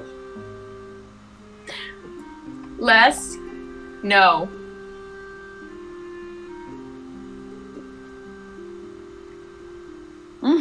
You tried. Let's go. So wait, hold on. So this spear that I have was involved in the battle for Strahd. The battle for Strahd? The battle to end Strahd. There we go. Laid a hand in killing him and ending his life. That must be worth something. You don't want to keep this spear? What information do you have about this spear? What does it do? It's obviously magical, I'm guessing. It is magical. I discovered it on a journey across this land in some grave. So It you spoke grave to robbed, me. okay? It called out to me. I didn't grave rob anything. Okay, so It a zombie told you to come and get a spear from its grave, okay? Right. And when you finish off your opponents with it, it gives you a little bit more vitality than when you started. Okay, how do I know this is... Okay, did you use one of the pages that I gave you on this spear? Where's the page? I think we did, right? You what? What did you say? The identity book. We used it on this thing. Yeah, it'll likely be in our group's bag. It'll be in the bag of holding. Alright, well, I assume. I mean, it's entirely possible that there's something I can take off your hands, but I don't really know. I mean, what all is it you're interested in? Is there anything particular? Because you keep coming back. Clearly, there's something you want. What do you want? And then on the wall, there's the carpet, the missile snaring gloves. Yeah. So there's the carpet, the gloves of missile snaring, the gloves of swimming and climbing, and then just another +1 shield that he's currently wielding. What would you be able to offer for a trade for this thing? If it does what you says it does, I'd give you both sets of gloves for it. The gloves of missile snaring and the gloves of swimming. Makes you a little bit quicker in the... Well, maybe not you, fucking fishman, but you, lady. I just stand there. I'm like, it's not much good for me, my man. Do you have another set? Last time you were in here, there was an item that she wanted that you said basically fuck off. So maybe this time you get the lady something nice. The goggles? She already got the goggles. Remember, smart guy. She can't swim all too well like you. She can maybe swim a little bit better if she's using these gloves. This is fantastic. Do you need to swim very well? I haven't needed to swim as of yet. All I'm doing is just bringing up what happened before. There was an item that you were interested in that he said no. This time, maybe there's an item you're interested in that he's not going to say no to. Because, you know, that's what a decent, courteous gentleman would do. I'm not decent and courteous. Damn, Carl. Carl, you're the marriage counselor. I'm gonna look at Allura, just kind of see this going nowhere, and like thinking maybe if I ask the group for advice, they could help me out with my bargaining skills, and be like, Too late, all right, friend. I'll think on this, then come back. Sounds All good. right. I'm not Okay, exactly going anywhere. Be Let's careful go. with all that Yeah, we armor might you're wearing be. that you don't fall over. And then I just kind of like waddle Be out. careful you don't stab yourself with that spear. And he just slams the door behind you as you walk out. Okay, Les. Yes. First Yeah. rule of bargaining. You gotta know what you want, and you have to know how much you're willing to pay for it before you go in. Okay? Right. Okay. Got it. I'm gonna remember All that for next time. For next time. Laura or Amanda? You have Both. Amanda's If good you at flea markets. if you Amanda's got good what? those At flea things, markets. let me know. All right, so we'll jump from you two. We'll head over to the other four of you. So you making your way over to the church. Stepping inside, Father's got a morning sermon that is very full. Basically, most of the people left in the village who are not on guard duty are there. First thing. Nice. Oh. So he continues on for a better part of 30 minutes, 40 minutes, eventually finishing up his time at the lectern. And then everybody begins to file out. Quite a few people still stay behind, hands clasped. You can see quite a few are visibly distraught, clearly missing family members and friends. But you eventually make your way up to the front, and Father Petrovich. Hello, it's good to see all of you again. What can I do for you today? I suppose I have you to thank for all of this. The return of the church, as it were. Yes, that Yeah, I guess. Padre. We have a book here that we thought might be of some interest to you. Books are always of interest, knowledge, ancient or recent. This is pretty old, Padre. And knowledge that's little known. Oh, quite a valuable one in that case. You know I can't exactly pay for things all that well. No. We thought it best this information be in your hands. All right. May I have a look at the book? What is it exactly? It's Strahd's journal. I'm sorry. Could you say that a little more slowly? Did a spit take? What? The journal of Strahd, the vampire, and it details his family's history, how he became a vampire. We found it pre-killing Strahd. We did that also, and it was in his mother's tomb. You found your way into the tomb of Queen Ravenovia. That's right. It was a hell of a day. It was a big day for us, Pops. That's a hell of a day for anyone. Fuck. Excuse me. My man! That is Language. quite a tale. Did you know much about Queen Ravenovia? Simply that she was the mother of Strahd, married to the man who waged a seemingly endless war until his son took over. Beyond that, Did you not much. did you know about Strahd's brother? Strahd's what? There we go. It's all in the book. It's all in the book, buddy. There is This is going to be a very interesting read. Yeah. There's something more that's not in the book, though, that we have to consider this your payment for us leaving this book with you. Is you need to leave some information in your hands to give to the Burgomaster and his household. All right, I can't imagine it's going to be completely earth-shattering for them. Oh boy. So, you remember Irina there, Padre? Yes, the lovely young lady that you brought her and her brother into the village. Oh, That's boy. right. So, how to put this delicately? She's gone. Oh, did she transcend with the others when they all passed? Yes, yeah, perhaps in a more spectacular fashion. In a way, yes, but in a way, also no. So, How can it be both? Father, I think we may have gone over this, but the soul that was within Irina as the as her base was that of Tatiana, the beloved air quotes of Strahd. Yes, she was his wife and reincarnated form, and he always So, sought her out, and she always ran to him.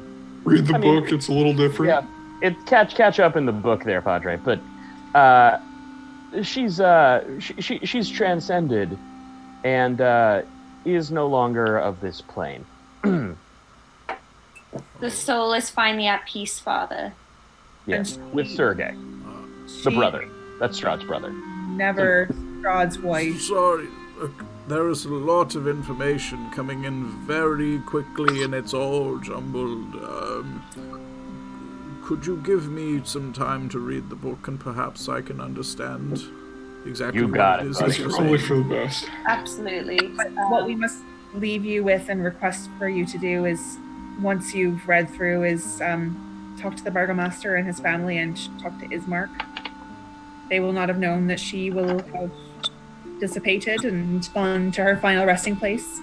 But if she is who you say she is, I can't imagine it would be too much of a shock. I mean, with 2/3 of the populace suddenly vanishing in the course of 10 minutes, it's not exactly hard to imagine one more going in a spectacular fashion. I agree, but I suppose happened a little later than everyone else. Yeah. Which might be shocking. Sometimes A little more things take a theatrical. little longer for some people. Oh, you. All right. I think we got what we need here. Yeah, Father, we hope that this book of that has Strahd's true history and it will be of great use of understanding what truly transpired over the centuries. And we trust it in your hands, and we are grateful for everything that you've helped us do. Thank you, Hope. I appreciate your kind words. It will be some time until I'm able to make it through all of this. I mean, you saw how, busy it was this morning. I believe a lot more people are going to be coming seeking the words of the Morning Lord. So. Oh, is Vilnius still here? Oh God. Vilnius, the young man, he was for a day or so, and then all of a sudden yesterday he just seemed to vanish. I don't know exactly what happened. He wasn't dusted like the rest of them. I think he saw that, and I think the words that he used were, that scared the shit out of me. And then he just ran out of the village. Well, you know. Sure, we'll find him on the way out. Seems on brand for Vilnius. He'll be He fine. didn't seem to be the most stable of person that you've brought to me, I do have to admit. No. Yeah, we agree. We just didn't really know what else to do with him, I'm afraid. Well, when in doubt... With you. Perhaps not that usually perhaps we would be leaving someone who could assist you, but we were under the impression that you would assist him, to be honest. Well, we at least provided him a cot to sleep on, some meager provisions to be able to eat. He did complain he was hungry a fair bit, but with the limited amount of food at our disposal, everything was shared equally. So perhaps he's in a...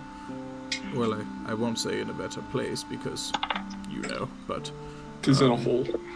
Perhaps he has found his own path. Speaking of finding our own paths, Father, we're gonna be heading out of Barovia. We're taking off, Pops.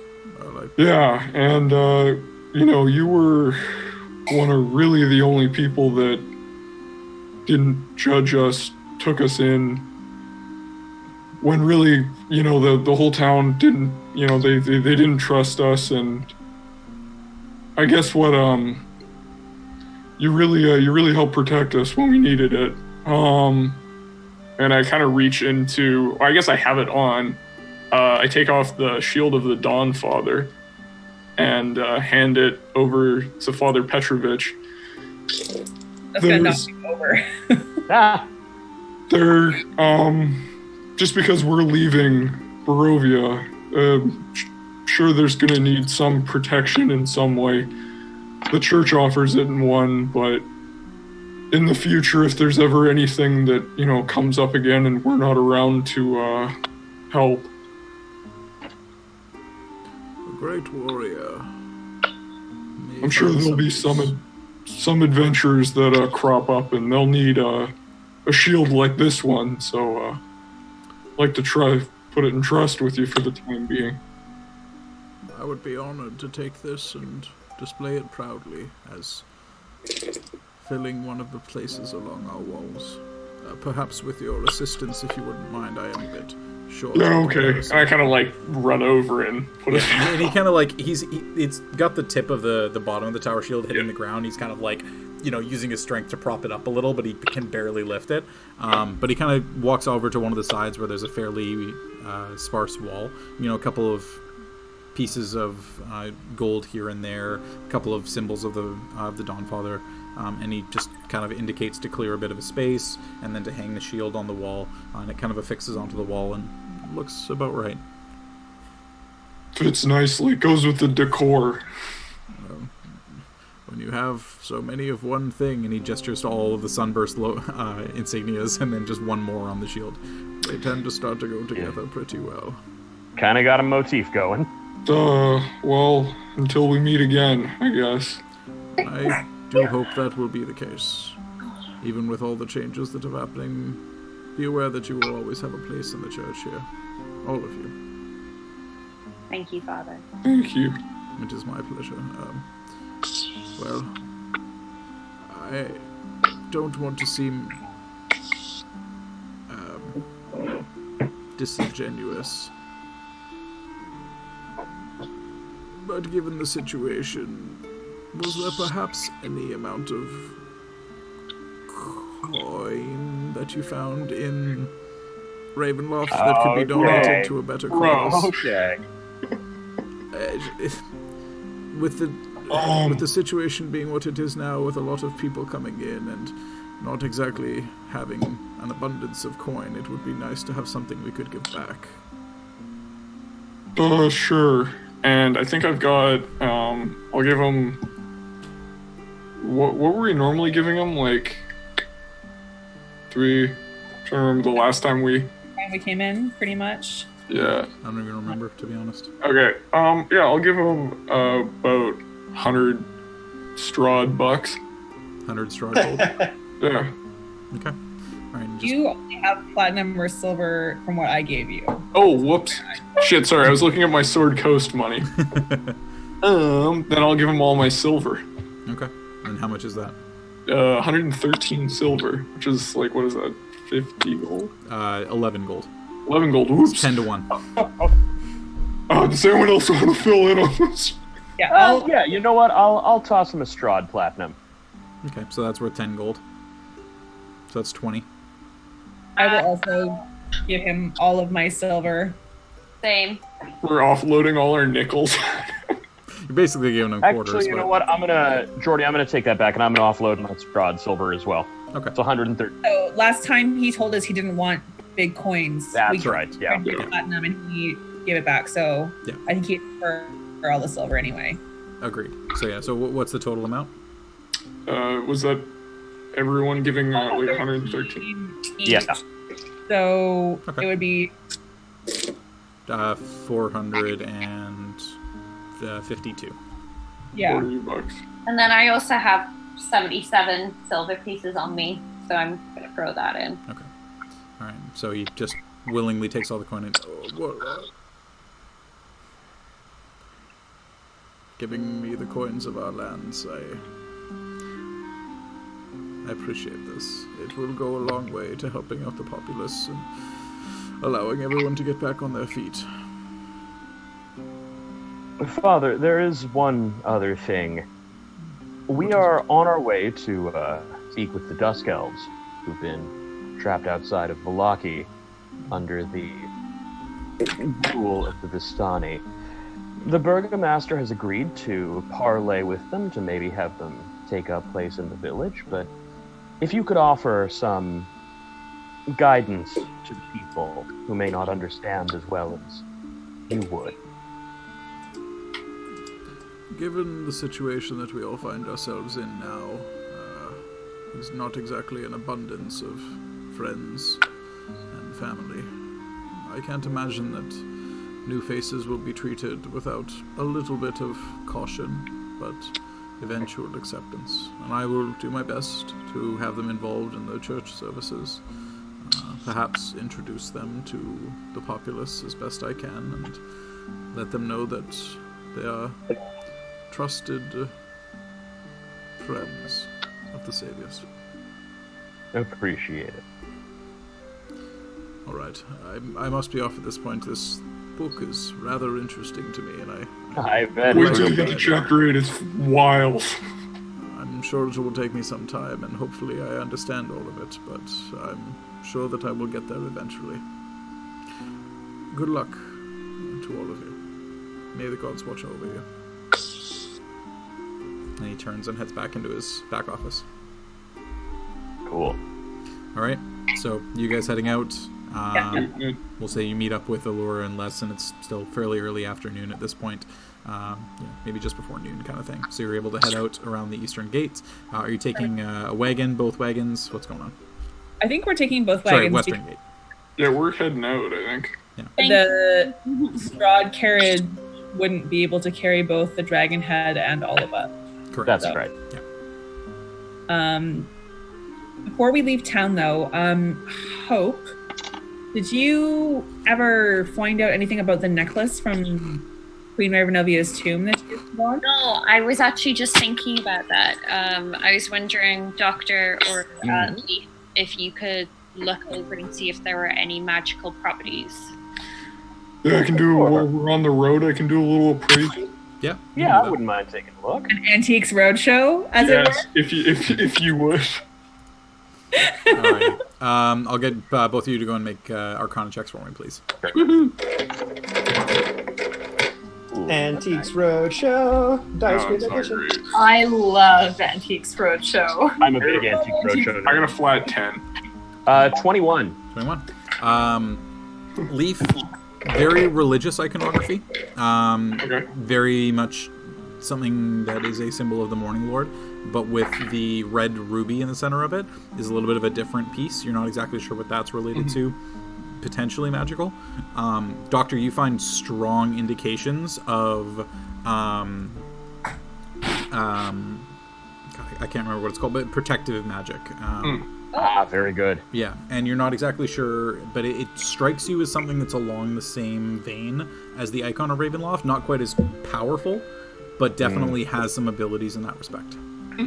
Hope, this looks potentially pretty powerful. Does anybody have any opposition, I should say, to me using another page of our book? We only have a couple more. We have 2 more? That's right. Doesn't really... I say go for it. Yeah. Yeah, No skin off anyone's back? I'm very curious to find out what this piece does. Yeah. No objections? Let's roll. Go for it. Okay. That's 16, Jordy. 16. I believe that succeeds, yeah? That does succeed. Okay. So you draw the image of the pendant and the chain, eventually writing in all the details, really highlighting the indications of the Morning Lord and the red ruby in the center. And the item comes back as the holy symbol of Ravenkind. Oh. Attunement is required by a cleric or paladin of good alignment. Oh. Wait, you're good, aren't you? The holy symbol has 3 abilities. One is hold vampires. You can expend charges to force all vampires and vampire spawn within 30 feet to make a saving throw. On a fail, they are paralyzed for 1 minute. Okay. Turn undead. If you have the turn undead or turn the unholy class feature, you can expend charges while using that feature. When you do so, it gives undead disadvantage on their saving throw. Okay. And sunlight. As an action, you can expend charges to have the symbol shed bright light in 30-foot radius and dim light for an additional 30 feet. It is sunlight and lasts for 10 minutes. Wow. Yeah, so I'll take a snapshot of this and I'll send it to you on Slack.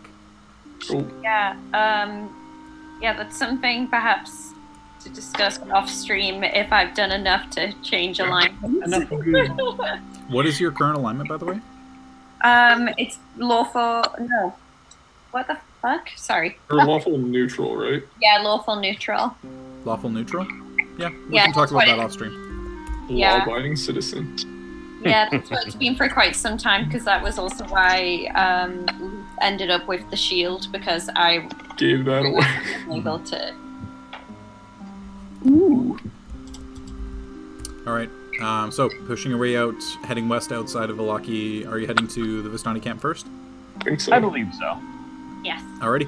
So turning off the path, by now knowing the way there, bypassing all of the traps and all of the creatures within the forest that would normally have waylaid you, you end up pulling into the Vistani camp without much of an issue. The Dusk Elves surrounding it a little bit more bustling than usual in comparison to the last time that you were there. And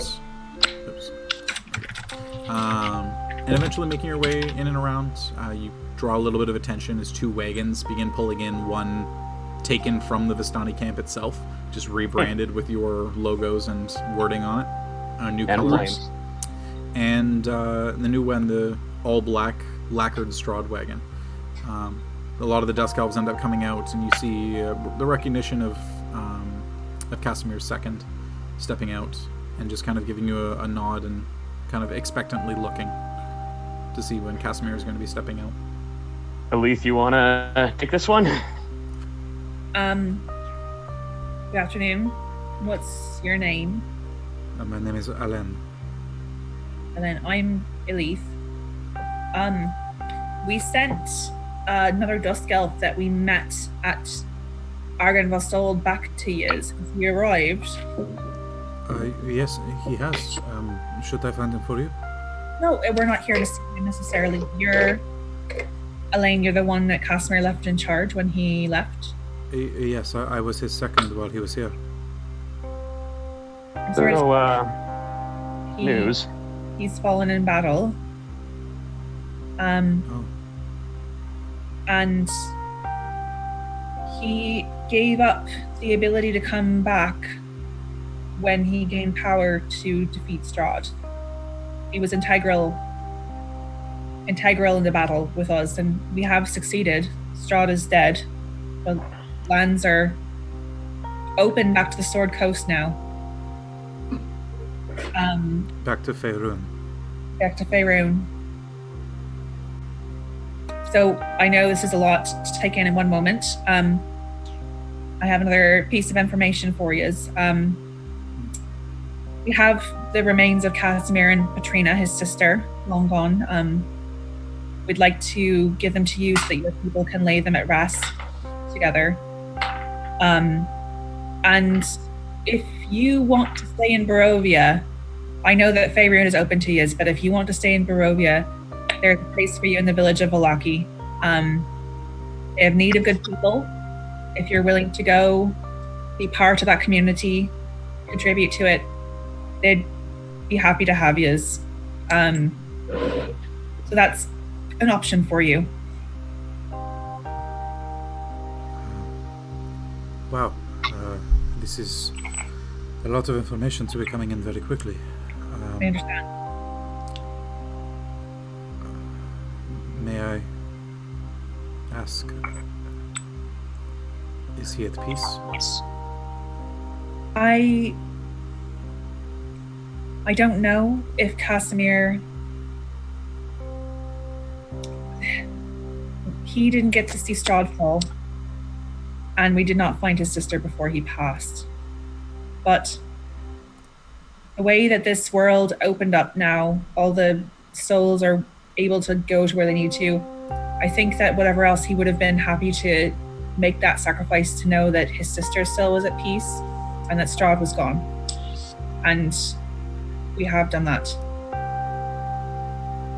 And Rahadin is no longer in this land to plague Yizmir people. You see him just pretty kind dead. of like curl his mouth at the sound of Rahadin's name, and then just kind of relent his gaze a little. Make a persuasion check. Well, I suck at this, but we'll try. You've got it. Leaving Just you. gotta believe. Got a belief in Yeah, myself. there you go. Belief. Believe. In myself. Oops, that was... And it's a 3! Hey. And he just kind of instinctively curls his mouth and just... We have been told that Rahadin has died several times before. Well- Every time he seems to come back, so... Perhaps you might recognize this, and I slide the scimitar a slight ways out of its sheath. Yeah, flex. I do. My arrow went through his throat. He is dead. You choose to wield that weapon? We have blessed it. We have cleansed it. And as I click it back in, a woman of the Drow, there is no fitter punishment for an arsehole like Rahadin to have someone like me wield his sword in the name of good.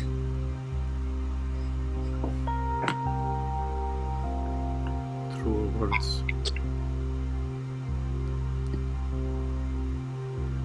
We shall do as you ask. I assume you have the bodies with you here? We do. Fitting warrior's death. Roasted himself with honor.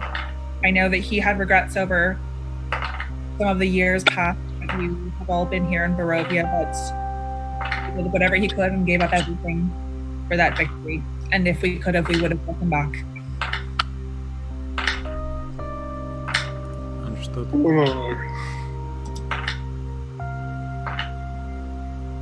Is somebody rolling a die? Yeah, I think that's Kevin. Kevin, do stop. Oh, sorry. We're hearing all of that. Yeah. Sorry, I think that was the wagon. We gotta pin something. We got a flat.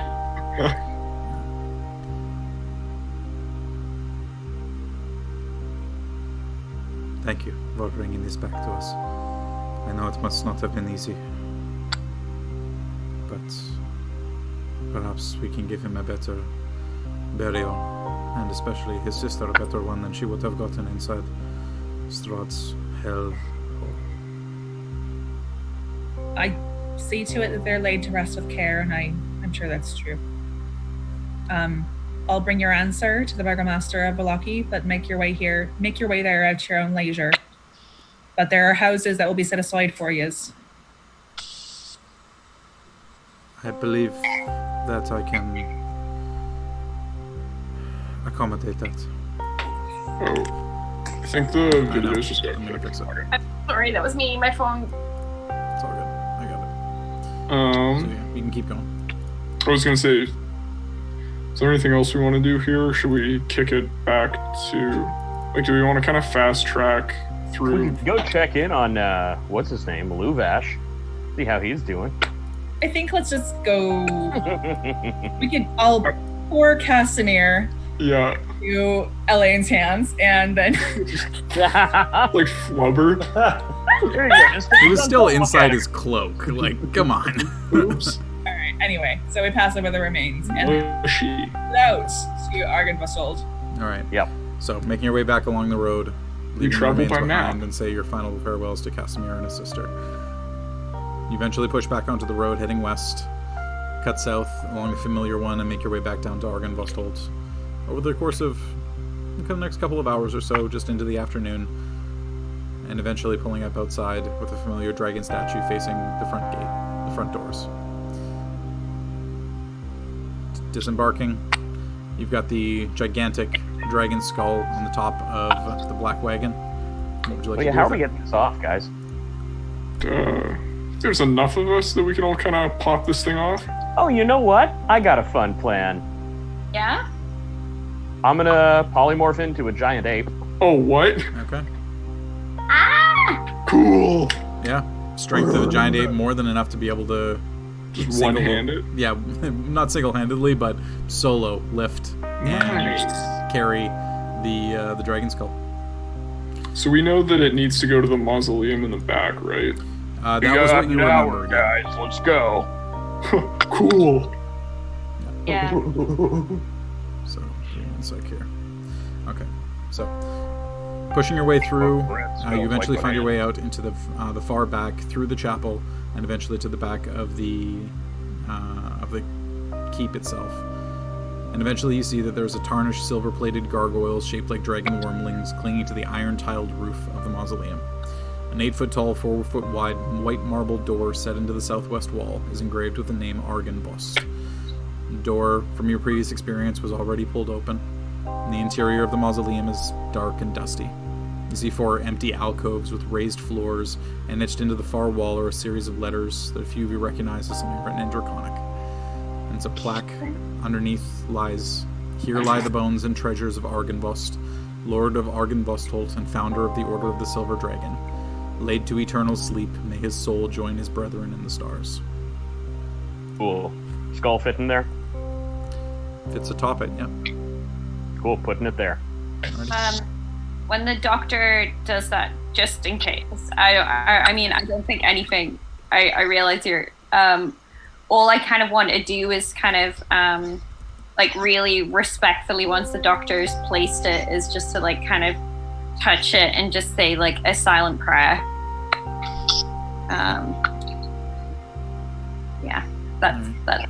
So silently drawing your sword and placing the tip down on the ground, saying that prayer. The skull is placed onto the plinth. And you finish your prayer, and all of you head outside and close the door to the mausoleum behind you. And as the door is closed, a shimmering light flickers around the edges of the stone, sealing it, slowly spiraling up around the outside of the structure before culminating at its highest point.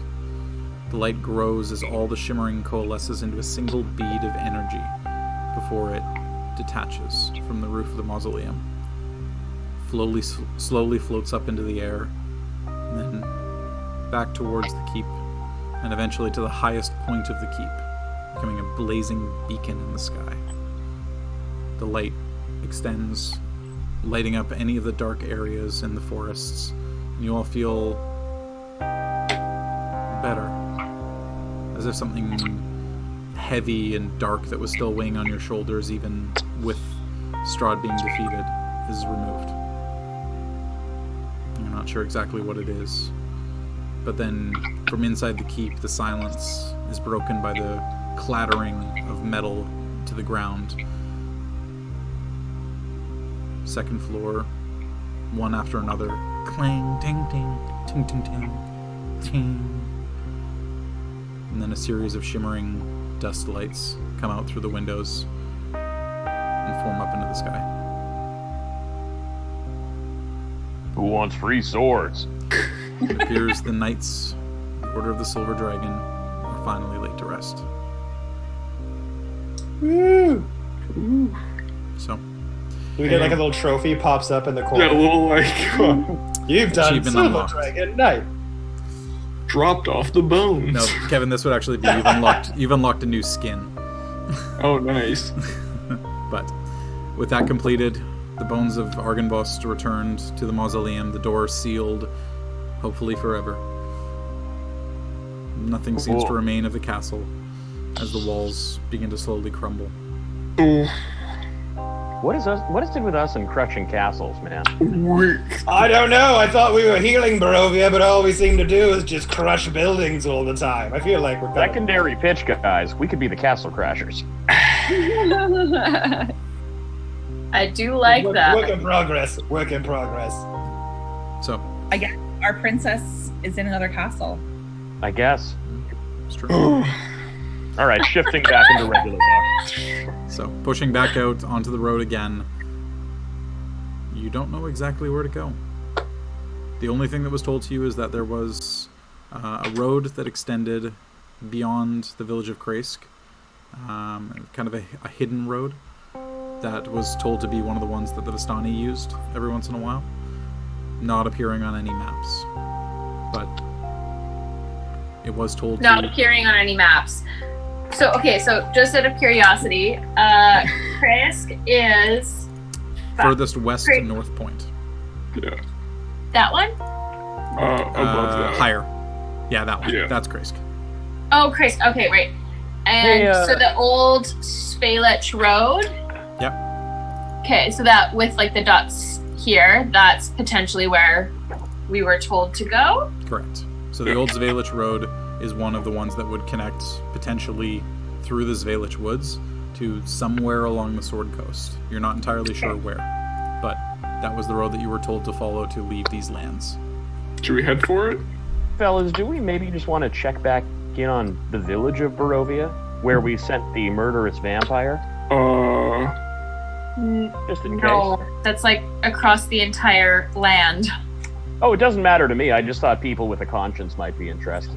Ooh. Well, I thought that we were worried that that what's his face was gonna go attack Irina, right? Well, we only told him about the village of Barovia, not the village of Milwaukee. I don't know. I can't remember because I wasn't there. Neither of us were there. This one's on you guys if you want to go. I It mean, makes little difference to me. I'm happy to leave, but in case we wanted to, handle another vampire running loose, we might have a chance there. I think, leave. Do you remember who do we remember? Could you send a message and ask if to somebody we remember in the town of Barovia and see how the town is doing? yeah, I could reach out to Anthea. Or Father Donovich. Donovich, Anthea yeah. is dead. That's Amanda speaking up. Yeah, yeah, I could do that. I'm particularly fond to get out of Barovia. now that we have access to leaving, I think. Yeah. Yeah, I think I'm a big fan of leaving, but I just thought I'd present Do it. we not want to make any last minute attempts to get that flying carpet? you know, How did your bargaining go, Les? How did that? yeah, what happened there? Well, I felt it went pretty okay. I mean, I feel like I learned a lot. I had him on the ropes. I know that much. So This where's the close to carpet? breaking. Well, it's still back there, but We'll So get you got another it? one, I'm sure. it's like water on rock. It's just little by little wear them down. I'm sure that if we go again, it'll probably cave. So did you get the carpet or not, Les? Now, no, technically, I did not get said carpet, but it's still there. Sure. Still there. I mean, if you want to head back, you're more than welcome. All right. I don't know that I have anything to contribute to it.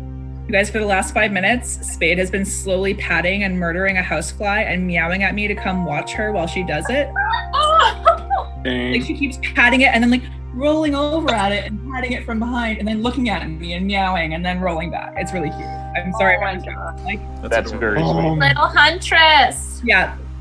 So murderous. Seems like it seems kind of like our time in Barovia is wrapping up. Should we? I think we're done here. Do we want to stop off in Kresk for the night, or? I'm Why not not? worried about anything else in this land coming after us. Yeah. Weird Strahd. We could take a pack of wolves. I think let's just. As far as I'm concerned, I've said my goodbyes to everyone I need to. Yeah. I'm happy to keep going. But if anyone else needs to, we can stop. I'm happy to roll. I'm good if you are. Yeah, I'm ready to go. Think we can head in the direction of what we know as the Sword Coast, and then as we just a general direction, and as each of us finds a more direct path to our location, we can split off. Then this is the last time we'll see each other for a while, I'm guessing. You did so good. No, we'll be traveling together until each of us works up. Like, We're like, we all just awkwardly start walking in the same direction. Goodbye, everyone. I'll be in this so carriage. less. I think that what we're gonna move in the direction of the Sword Coast, and as people understand where they are and where they're going, they find a better path. We'll move off. Right. That's what I meant. After that, Yes. eventually we're going to split off. So my question still stands: we're not going to be seeing each other for a while after that. Well, who's After going that, north? yeah. I'm gonna be heading north. Well, I'm heading north as well. Are you all going back to your homes as well? Yeah, I gotta check in on someone, and then I don't know what's gonna happen after that. I mean, sure we'll figure it out. Does anyone feel particularly attached to this fancy wagon? Because my other one is probably long gone by now. I'm totally easy. Kind of goes with your what's- aesthetic, what- but Once we get to the Sword Coast, I won't be needing wagons where I'm going. So I'm happy to prefer- drop people off. prefer forced travel personally. As do I. Cinnamon and I will be together. I wouldn't mind taking Marigold if Doctor, if one horse can pull your cart. Jordy, can one horse pull that cart? The Strahd card? Yeah. No. Okay. Can I acquire a horse in Kresk? From best you remember, not really. The horses are in very short supply. We'll figure it out when we get back to we'll We'll be able to have. Yeah. Allura would have wanted to procure a horse as well. Okay. Will I we can pick up an know? extra horse on the way. Will we have a kind of meta stuff here? Are we gonna camp one more time before we fully call this? Yeah, you will be. Okay, cool. Yep. I have some things I would like to Juicy do. role playing. Oh my. Okay. So, saddling up, getting everything ready from Morgenbostholt, getting back on the road, you pull in near the village of Kresk. There is a side road that allows you to slip around the side of it if you choose not to go inside. Kind of wave at a distance. Alright. So you pull around the side road and follow around the exterior wall, following a path that you've never taken before. A little bit disused, very muddy, a little bit on the drier side now, as the last couple of days haven't seen much rain. You eventually come around to the far side of the Abbey of St. Markovia, the bottom side of the cliff, the edge that you had looked over a good 1,000 feet above. And you see that the road continues on, very muddy, very disused, lots of branches, broken trees blocking your way. It does take a little bit of time to clear the path, but between the 6 of you, at this point, nothing that is any real difficulty.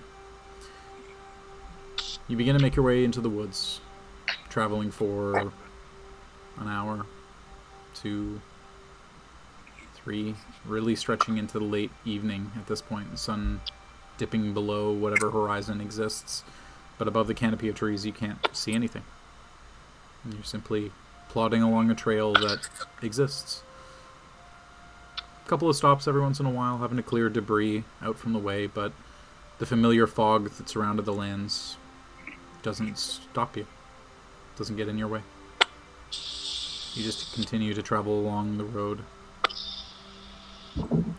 At this point, it's pushing dark. The moon is starting to rise above, and you're still just walking through the woods. Not entirely sure where this is going to go, or where it's going to let you out.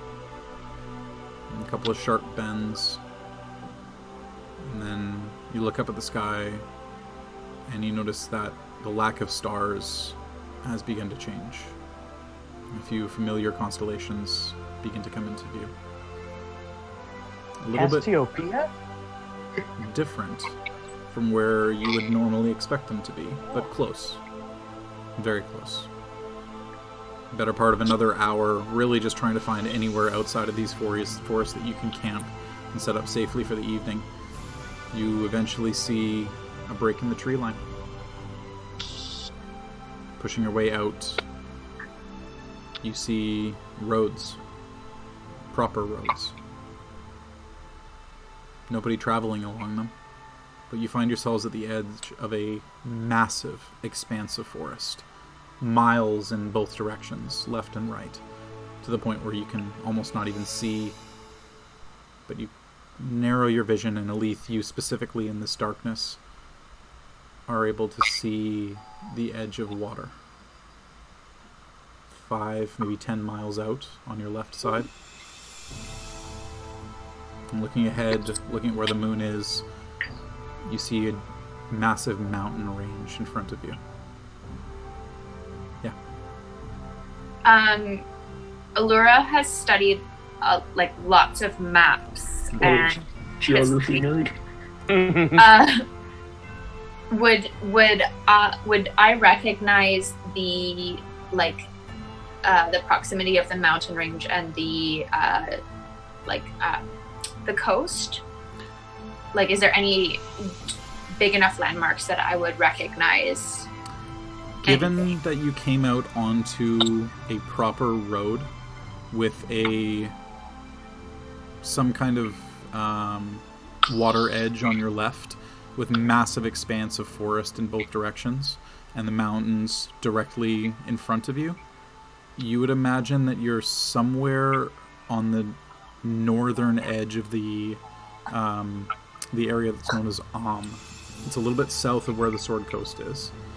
Several days travel until you actually really hit anywhere major. But the road that you're on, given your background, I'll say go ahead and make a history check for me at advantage with your background. With your background and Aleth helping and everything.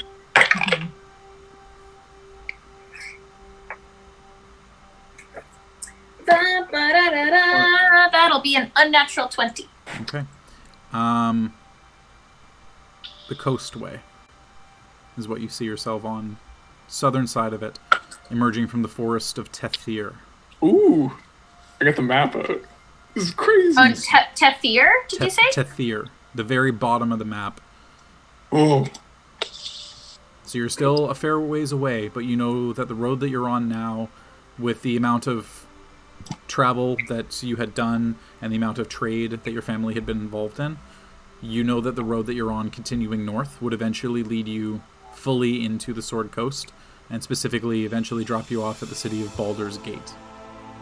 Yo, I played that. It's I several would convey all that weeks too. of travel, but it will get you there, and you have the provisions and the right equipment to make the trip between the 6 of you. Okay. I would relay that to the party. Mhm. Okay. And no one's going hungry as long as we can hunt. yeah. Between the rations that you have available to you, the access to the forest nearby, you'll be quite set for at least a few weeks of travel. Fellas, do we maybe want to put up a sign just to let people know what is back this way? Sure, that's a great idea. Les, you're a carpentry skilled gentleman. I've been known to make a sign or two. You want to make a real nice sign letting people know that our old friends in Barovia are back there?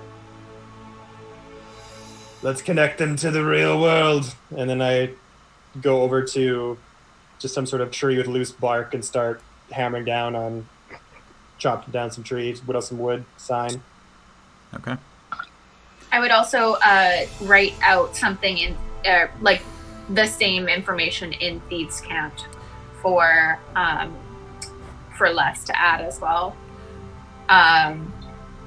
Along with that, I would, within the Thieves' Cant, I would say, don't trust Carl. What, Carl? So as you're writing that out, finding a good place to put it, you begin to find a place where you start very carefully, intricately drawing the designs and kind of looking around a little bit. And you fully double take. And you actually notice that something is already written in Thieves' Cant. And it gives Where? you very close to where you are writing your sign. What does it say? These lands lie. These lands ahead lead to death. Be wary those who enter here. Oh, okay. I'm gonna add. Warning on it. Also, don't trust Carl. Okay, sorry. What does it say? These lands. These lands lead to death. Be wary those who enter here. Be wary. Those.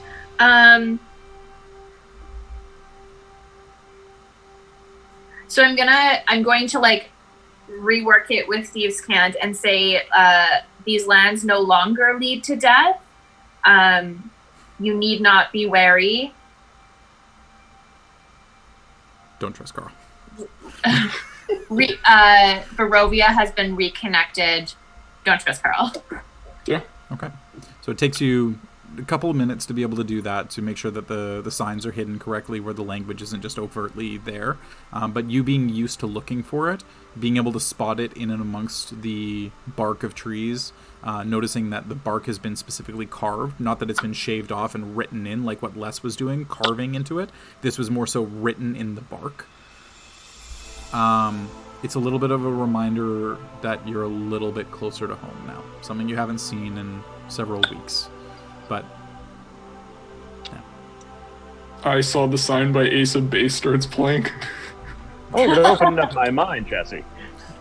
So, Les, you succeed in writing your sign. Very overt, blatant post. Don't go this way.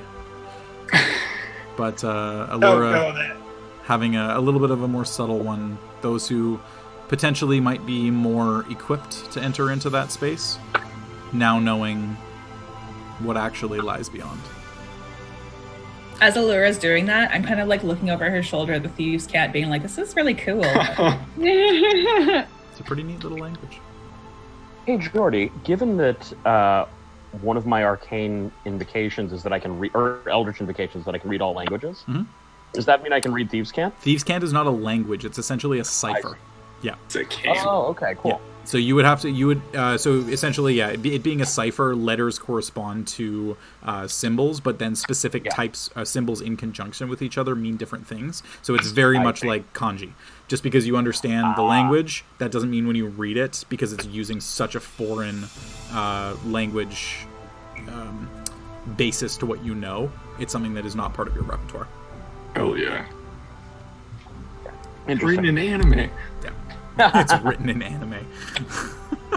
So, is there anything anybody else would like to accomplish before you turn in for the evening, as it is pushing midnight at this point? I mean, should we take watch? Oi. I'm good to take first watch if I'll post up after. Okay. So I'll take alternating final watches. watch. I can take 3? final. 4?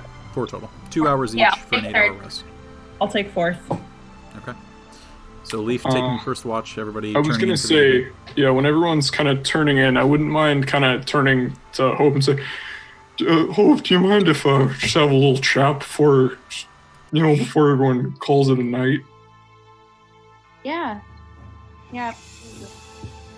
And I'll just kind of, sort of try and get a bit of distance between the rest of the group. I mean, I know some of our friends have very keen hearing.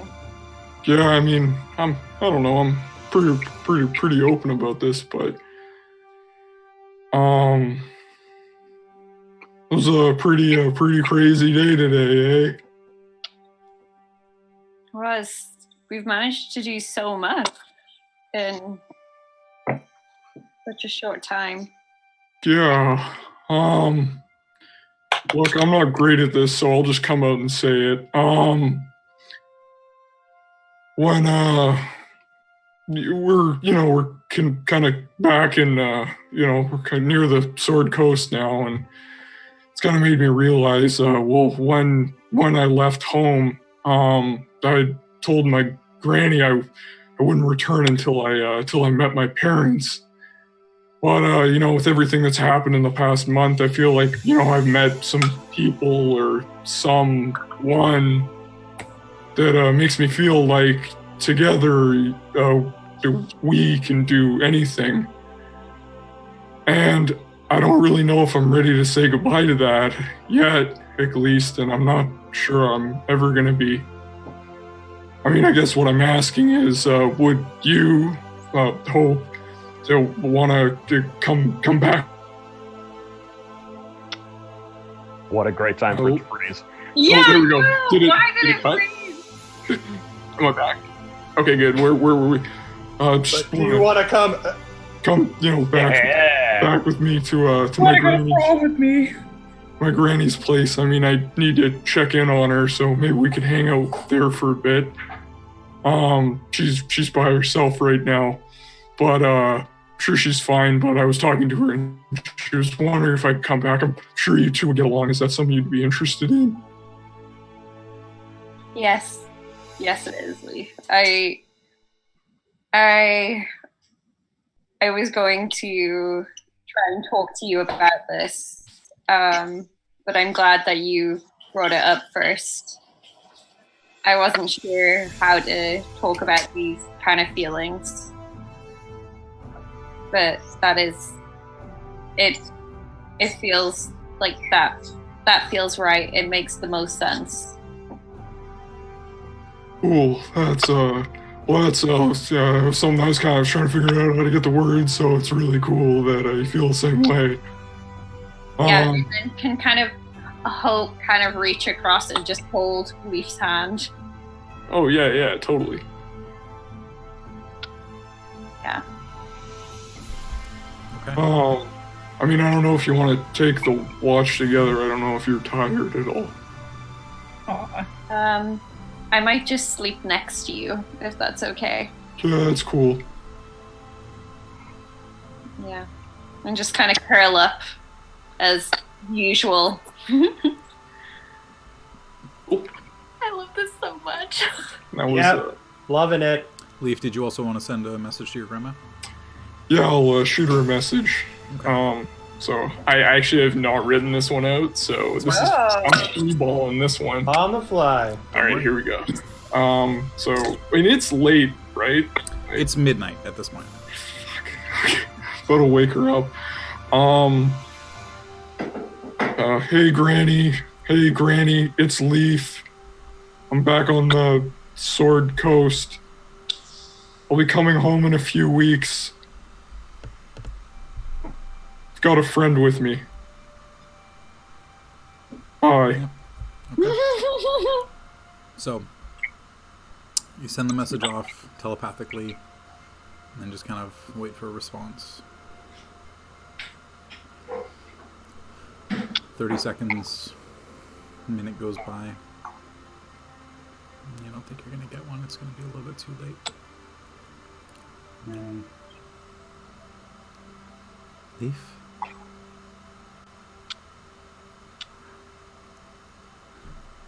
That's quite a trip you took.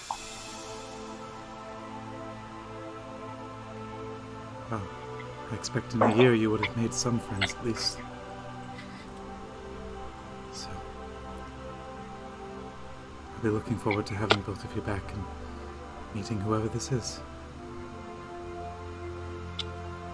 Get home safe. And so that, as sentimental as it is, it also clued in a year. You were gone for a month. Ooh. But apparently not to her. Okay, when we get out, do we all get a bit older? Nope. Everyone has gray hair. Alright. Everybody stays exactly the same. But as you're all turning in for the evening, all of you taking off your armaments, Allura, you instinctively reach for the sunsword, and the hilt is gone. Leaf, you reach for the icon of Ravenloft. It is no longer in the baby Bjorn. Oh no! The Amanda is so mad right now. the pendant around Hope's neck is also gone.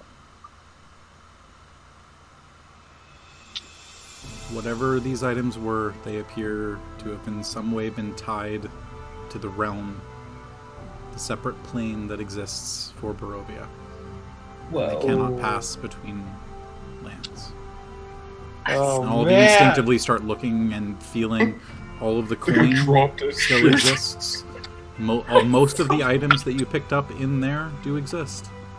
But specifically the ones relating to Strahd and relating to Castle Ravenloft do not appear to have been able to transfer beyond realms. Oh my god. Well, at least our Left friendship us still behind. exists. I'm so sad. And that's going to be where we end things off as you guys are traveling north to go on your separate ways over the coming several weeks. Nothing transpires over the evening, and we cut chapter 1. We cut chapter 1. Good job, everybody. There you go. This is to you You guys. just like gutted me, and it's That's the end. Wow. whoa. So it's a good thing you still have all we your other escaped items. Barovia. I Okay. guess the real Castle Ravenloft was the friends we made along. Sure. Okay, so question: Answer. who has my frost blade? We gave it to our... I was gonna say, because I'll take that other magical short sword and give you the frost blade. It doesn't do magical damage in and of itself. It just casts that spell, but I'm better with short swords anyways because I can use 2 at a time. So you can take the frost blade back. Oh, thank you, Sign Elise. off, guys. Oof. Well, we're still live. We're just still figuring out the last couple of details, but... Yikes. Good job, Wow, everybody. guys. You officially What a turn. now have fully finished the Curse of Strahd storyline. Damn. We Not did 100% it. completion, but you finished. No one, we weren't going for... I don't think it's possible. 100% it? Yeah, it is. It just takes like 3 years. Sorry, don't say that. You want to spend 3 years in Barovia? Yeah, no. No. I most certainly do not. Exactly. Done. We're on to bigger and much better things. Yes. Damn, dude. Like, dude, Oh, it's cool that. So we're splitting off in Baldur's Gate. Yeah, it feels like that's probably we'll go along to Baldur's Gate, and like if people want to go off on that road, then they'll do that. I'm just looking. Okay, will we have kind of said where we're all going to each other? I think so.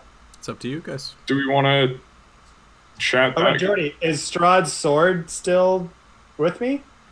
You reach for it. It is no longer there. No. What about the armor? The armor is no longer there. So you're Anything just like relating to Ravenloft and Strahd directly is removed from your persons. So we'll go through. I'll send you the list of everything that vanishes. Oh my god. As you start to take take stock of your equipment. Fuck. Oops. Well, I'm glad I wasn't carrying anything related to my backstory with. And you will say as well, you have a moment of realization that Esmeralda probably had exactly the same feeling when she left. Yeah. And her one token of defeating the devil that she was going to use to make her fame claim is gone. Fuck. Suck it, Esmeralda. So, actually, yeah, we can. Do we want to figure out where everyone's going off stream? Yeah, we're going to do that off stream because it's going to be a while to figure out where everybody is heading off to. Cool. My story just got a lot fucking harder. Yeah. I just looked so. That's why I said you can't plan everything, bud. Jesse, you're going to Selgon? That's like the Florida. Yeah, absolutely. Nice. Yeah. Florida. So yeah, so there's a lot of places that you can go. So just as a thing as well for everybody on stream, this is going to be where we're going to take a bit of a break. We're switching from Chapter 1, Curse of Strahd, to Chapter 2, which is my homebrew campaign, all based on everybody's backstories. But as a result... I will get to you, I promise. This guy needs some time to write. So we're going to be taking a little bit of a break from the main storyline. The main group of people, we might have some drop-ins every once in a while, maybe do some one-shots. I'll be hosting more Dicecream one-shots in between that time. So you'll be doing yours with the TikTok creators. I'm more than happy to run a couple of one-shots as well if we got I want to do one. Amanda wants to do one, so yeah. So there's a lot. We'll be able to still do a lot of content. We'll still definitely be bringing weekly or bi-weekly videos. Yeah, I'll stream myself playing Cookie Clicker. We'll probably all hop on as well at some point to do like a Jackbox or some kind of... remote game stream as well. And we're thinking, next week is going to be our wrap-up? Yeah, so next week I think is going to be our Q&A wrap-up, and so this will be, now that you've all played through the adventure, there's nothing else that's really left in Barovia. You're welcome to read through the book. You can ask me any questions about anything that you encountered, if you don't want to read through it, but you've got a curiosity question on an NPC or like some situation that came up, I'll be able to answer all of those things. I can show you officially the... How many pages do I have here? 156 pages of content that I wrote relating to Curse of Strahd, so that's all of my monologues. We'll probably do like a post on Instagram, Kev, as well, asking people if they have any questions for Jordy. Yeah. Jordy or the group. Definitely. And we can answer those questions on stream as well. So we'll probably do a post about that, and people can put their questions underneath. And it's great as well because for once we can actually interact with the chat properly. It's not just us interacting with each other. We can actually talk to you guys and like get questions that you guys are curious about within the campaign. So there are some interesting things that still remain, some good questions that still can be answered. But for the time being, this is the Dicecream crew, officially the Brunch Club, or the Brunch Bunch. And we're going to be premiering a cool something. Oh yeah, we're premiering a bunch of stuff. Has to do with our Chapter 2 that we're very excited about, premiering that for the first time next week. And you guys are really going to want to tune in for that because it's going to blow your fucking minds. I'm real excited for your rap parody, Kevin. Yeah, it's going to be... Well, we did say you guys were going to read the fan fiction that I wrote out loud on stream, so... Yeah. My name's Les Paul, and I'm here to say I like Chapter 2 in a funky way. No. I was so sure that was how you would start that rap, and I'm so happy you did. Yeah. I'm just thinking Weird Al Kevin. Oh, boy. Oh, man. Yeah. Dear Lord. Les multi-classes on the board. Awesome. I gotta make money in Baldur's Gate somehow. Oh, yeah, exactly. Ooh, question. Yes. Do we level up? Oh, yeah. So the level up will take place over the next year. So you will be level 10 when we start, but this allows you, because you've got some downtime, to figure out what you want to do. If somebody wants to multi-class into something else, you've got some time to talk to me about that. All one-handed push-ups. If there's things that you want to look into relating to what you want to do in your downtime, the way that I'm playing this downtime, basically, just so everyone is aware, is like, come to me with like 2 or 3 things that you wanted to do. Vague ideas. Don't get into specifics of like, I'm going to this town to talk to this person about this thing, because a lot of that is going to be based on the NPCs that I've created. But if you have an NPC from your background, somebody who that was a big part of your life, or like maybe one of your mentors or your parents or grandparents or anyone related to you in any way, feel free to draw on those people if there are certain things that you want to get done. But just come to me with like, hey, I've got an idea. I want to do some research on this thing. And I'll be like, cool, this is where you can do that. These are the people that you talk to. And those things are what we'll roleplay on stream. So everybody can find out at the same time what you all did on your time off. Okay, cool. Yeah. Cool. What we did on our summer vacation. Because mine was going to be awkwardly following everyone else at like 10 feet away. Yeah, being completely and utterly inconspicuous, invisibly as a furbolg, 6 seconds at a time. I love it. Jesse Shaw is the Sam Jackson of Dicecream. Oh, they're weird. In every storyline. He's holding exactly. branches so he looks like a tree. Yeah. Exactly. Damn, I I can't love it. Yeah. No one died. Like, fully. That is impressive. Thanks No one to you, stayed Jesse. dead. That's the better way of putting it. The only person who died was me, right? Everyone. Twice. Sorry. Twice. Oh, Dusk and Drow elves have 100% mortality rate in this campaign. That's true. Yo. That's true. Bad. They're Hey, it's dangerous okay. class to... I'll do better next time, guys. I promise. Oh, you mean No. I'll kill more of you. I only hope I can do better, too. No, I'm excited. Honestly, quite honestly, it should have been Allura who died. In the first round, you took all yeah, those you hits from said about Strahd. how You got dropped to 0, 2 failed death saves, and then Hope came down and revived you the turn before Strahd was about to kill you. He was That was literally just going to so plunge the dope. sword in and just kill you outright. Like, first turn, you were just dead. And you wouldn't have even gotten a turn in combat. That's how bad that was. So there was a lot of things there that worked really well in your favor, and that was definitely one of them. That someone with Allura's lucky. Allura is lucky, yeah. Yo, who's gonna take the lucky feat? Anyways, That that was fun. So thanks everybody so much for watching. Thanks you guys awesome in the chat. Huge thank you as well to all the people who followed us today. Magic SPC, Brian Hammer, Insomniac Dreams, and huge thank you to Graham, who subscribed with Prime because he's a fucking G, and that's what you should do, because Prime subs don't cost you anything, but they help your local creators. Hey. Awesome. All right. Amazing. Cool. So we'll see you guys back here next week for our Q&A. Until then, Yeah. we'll see you on Instagram. Bye. Bye. Bye, everyone. Catch you later, creamers.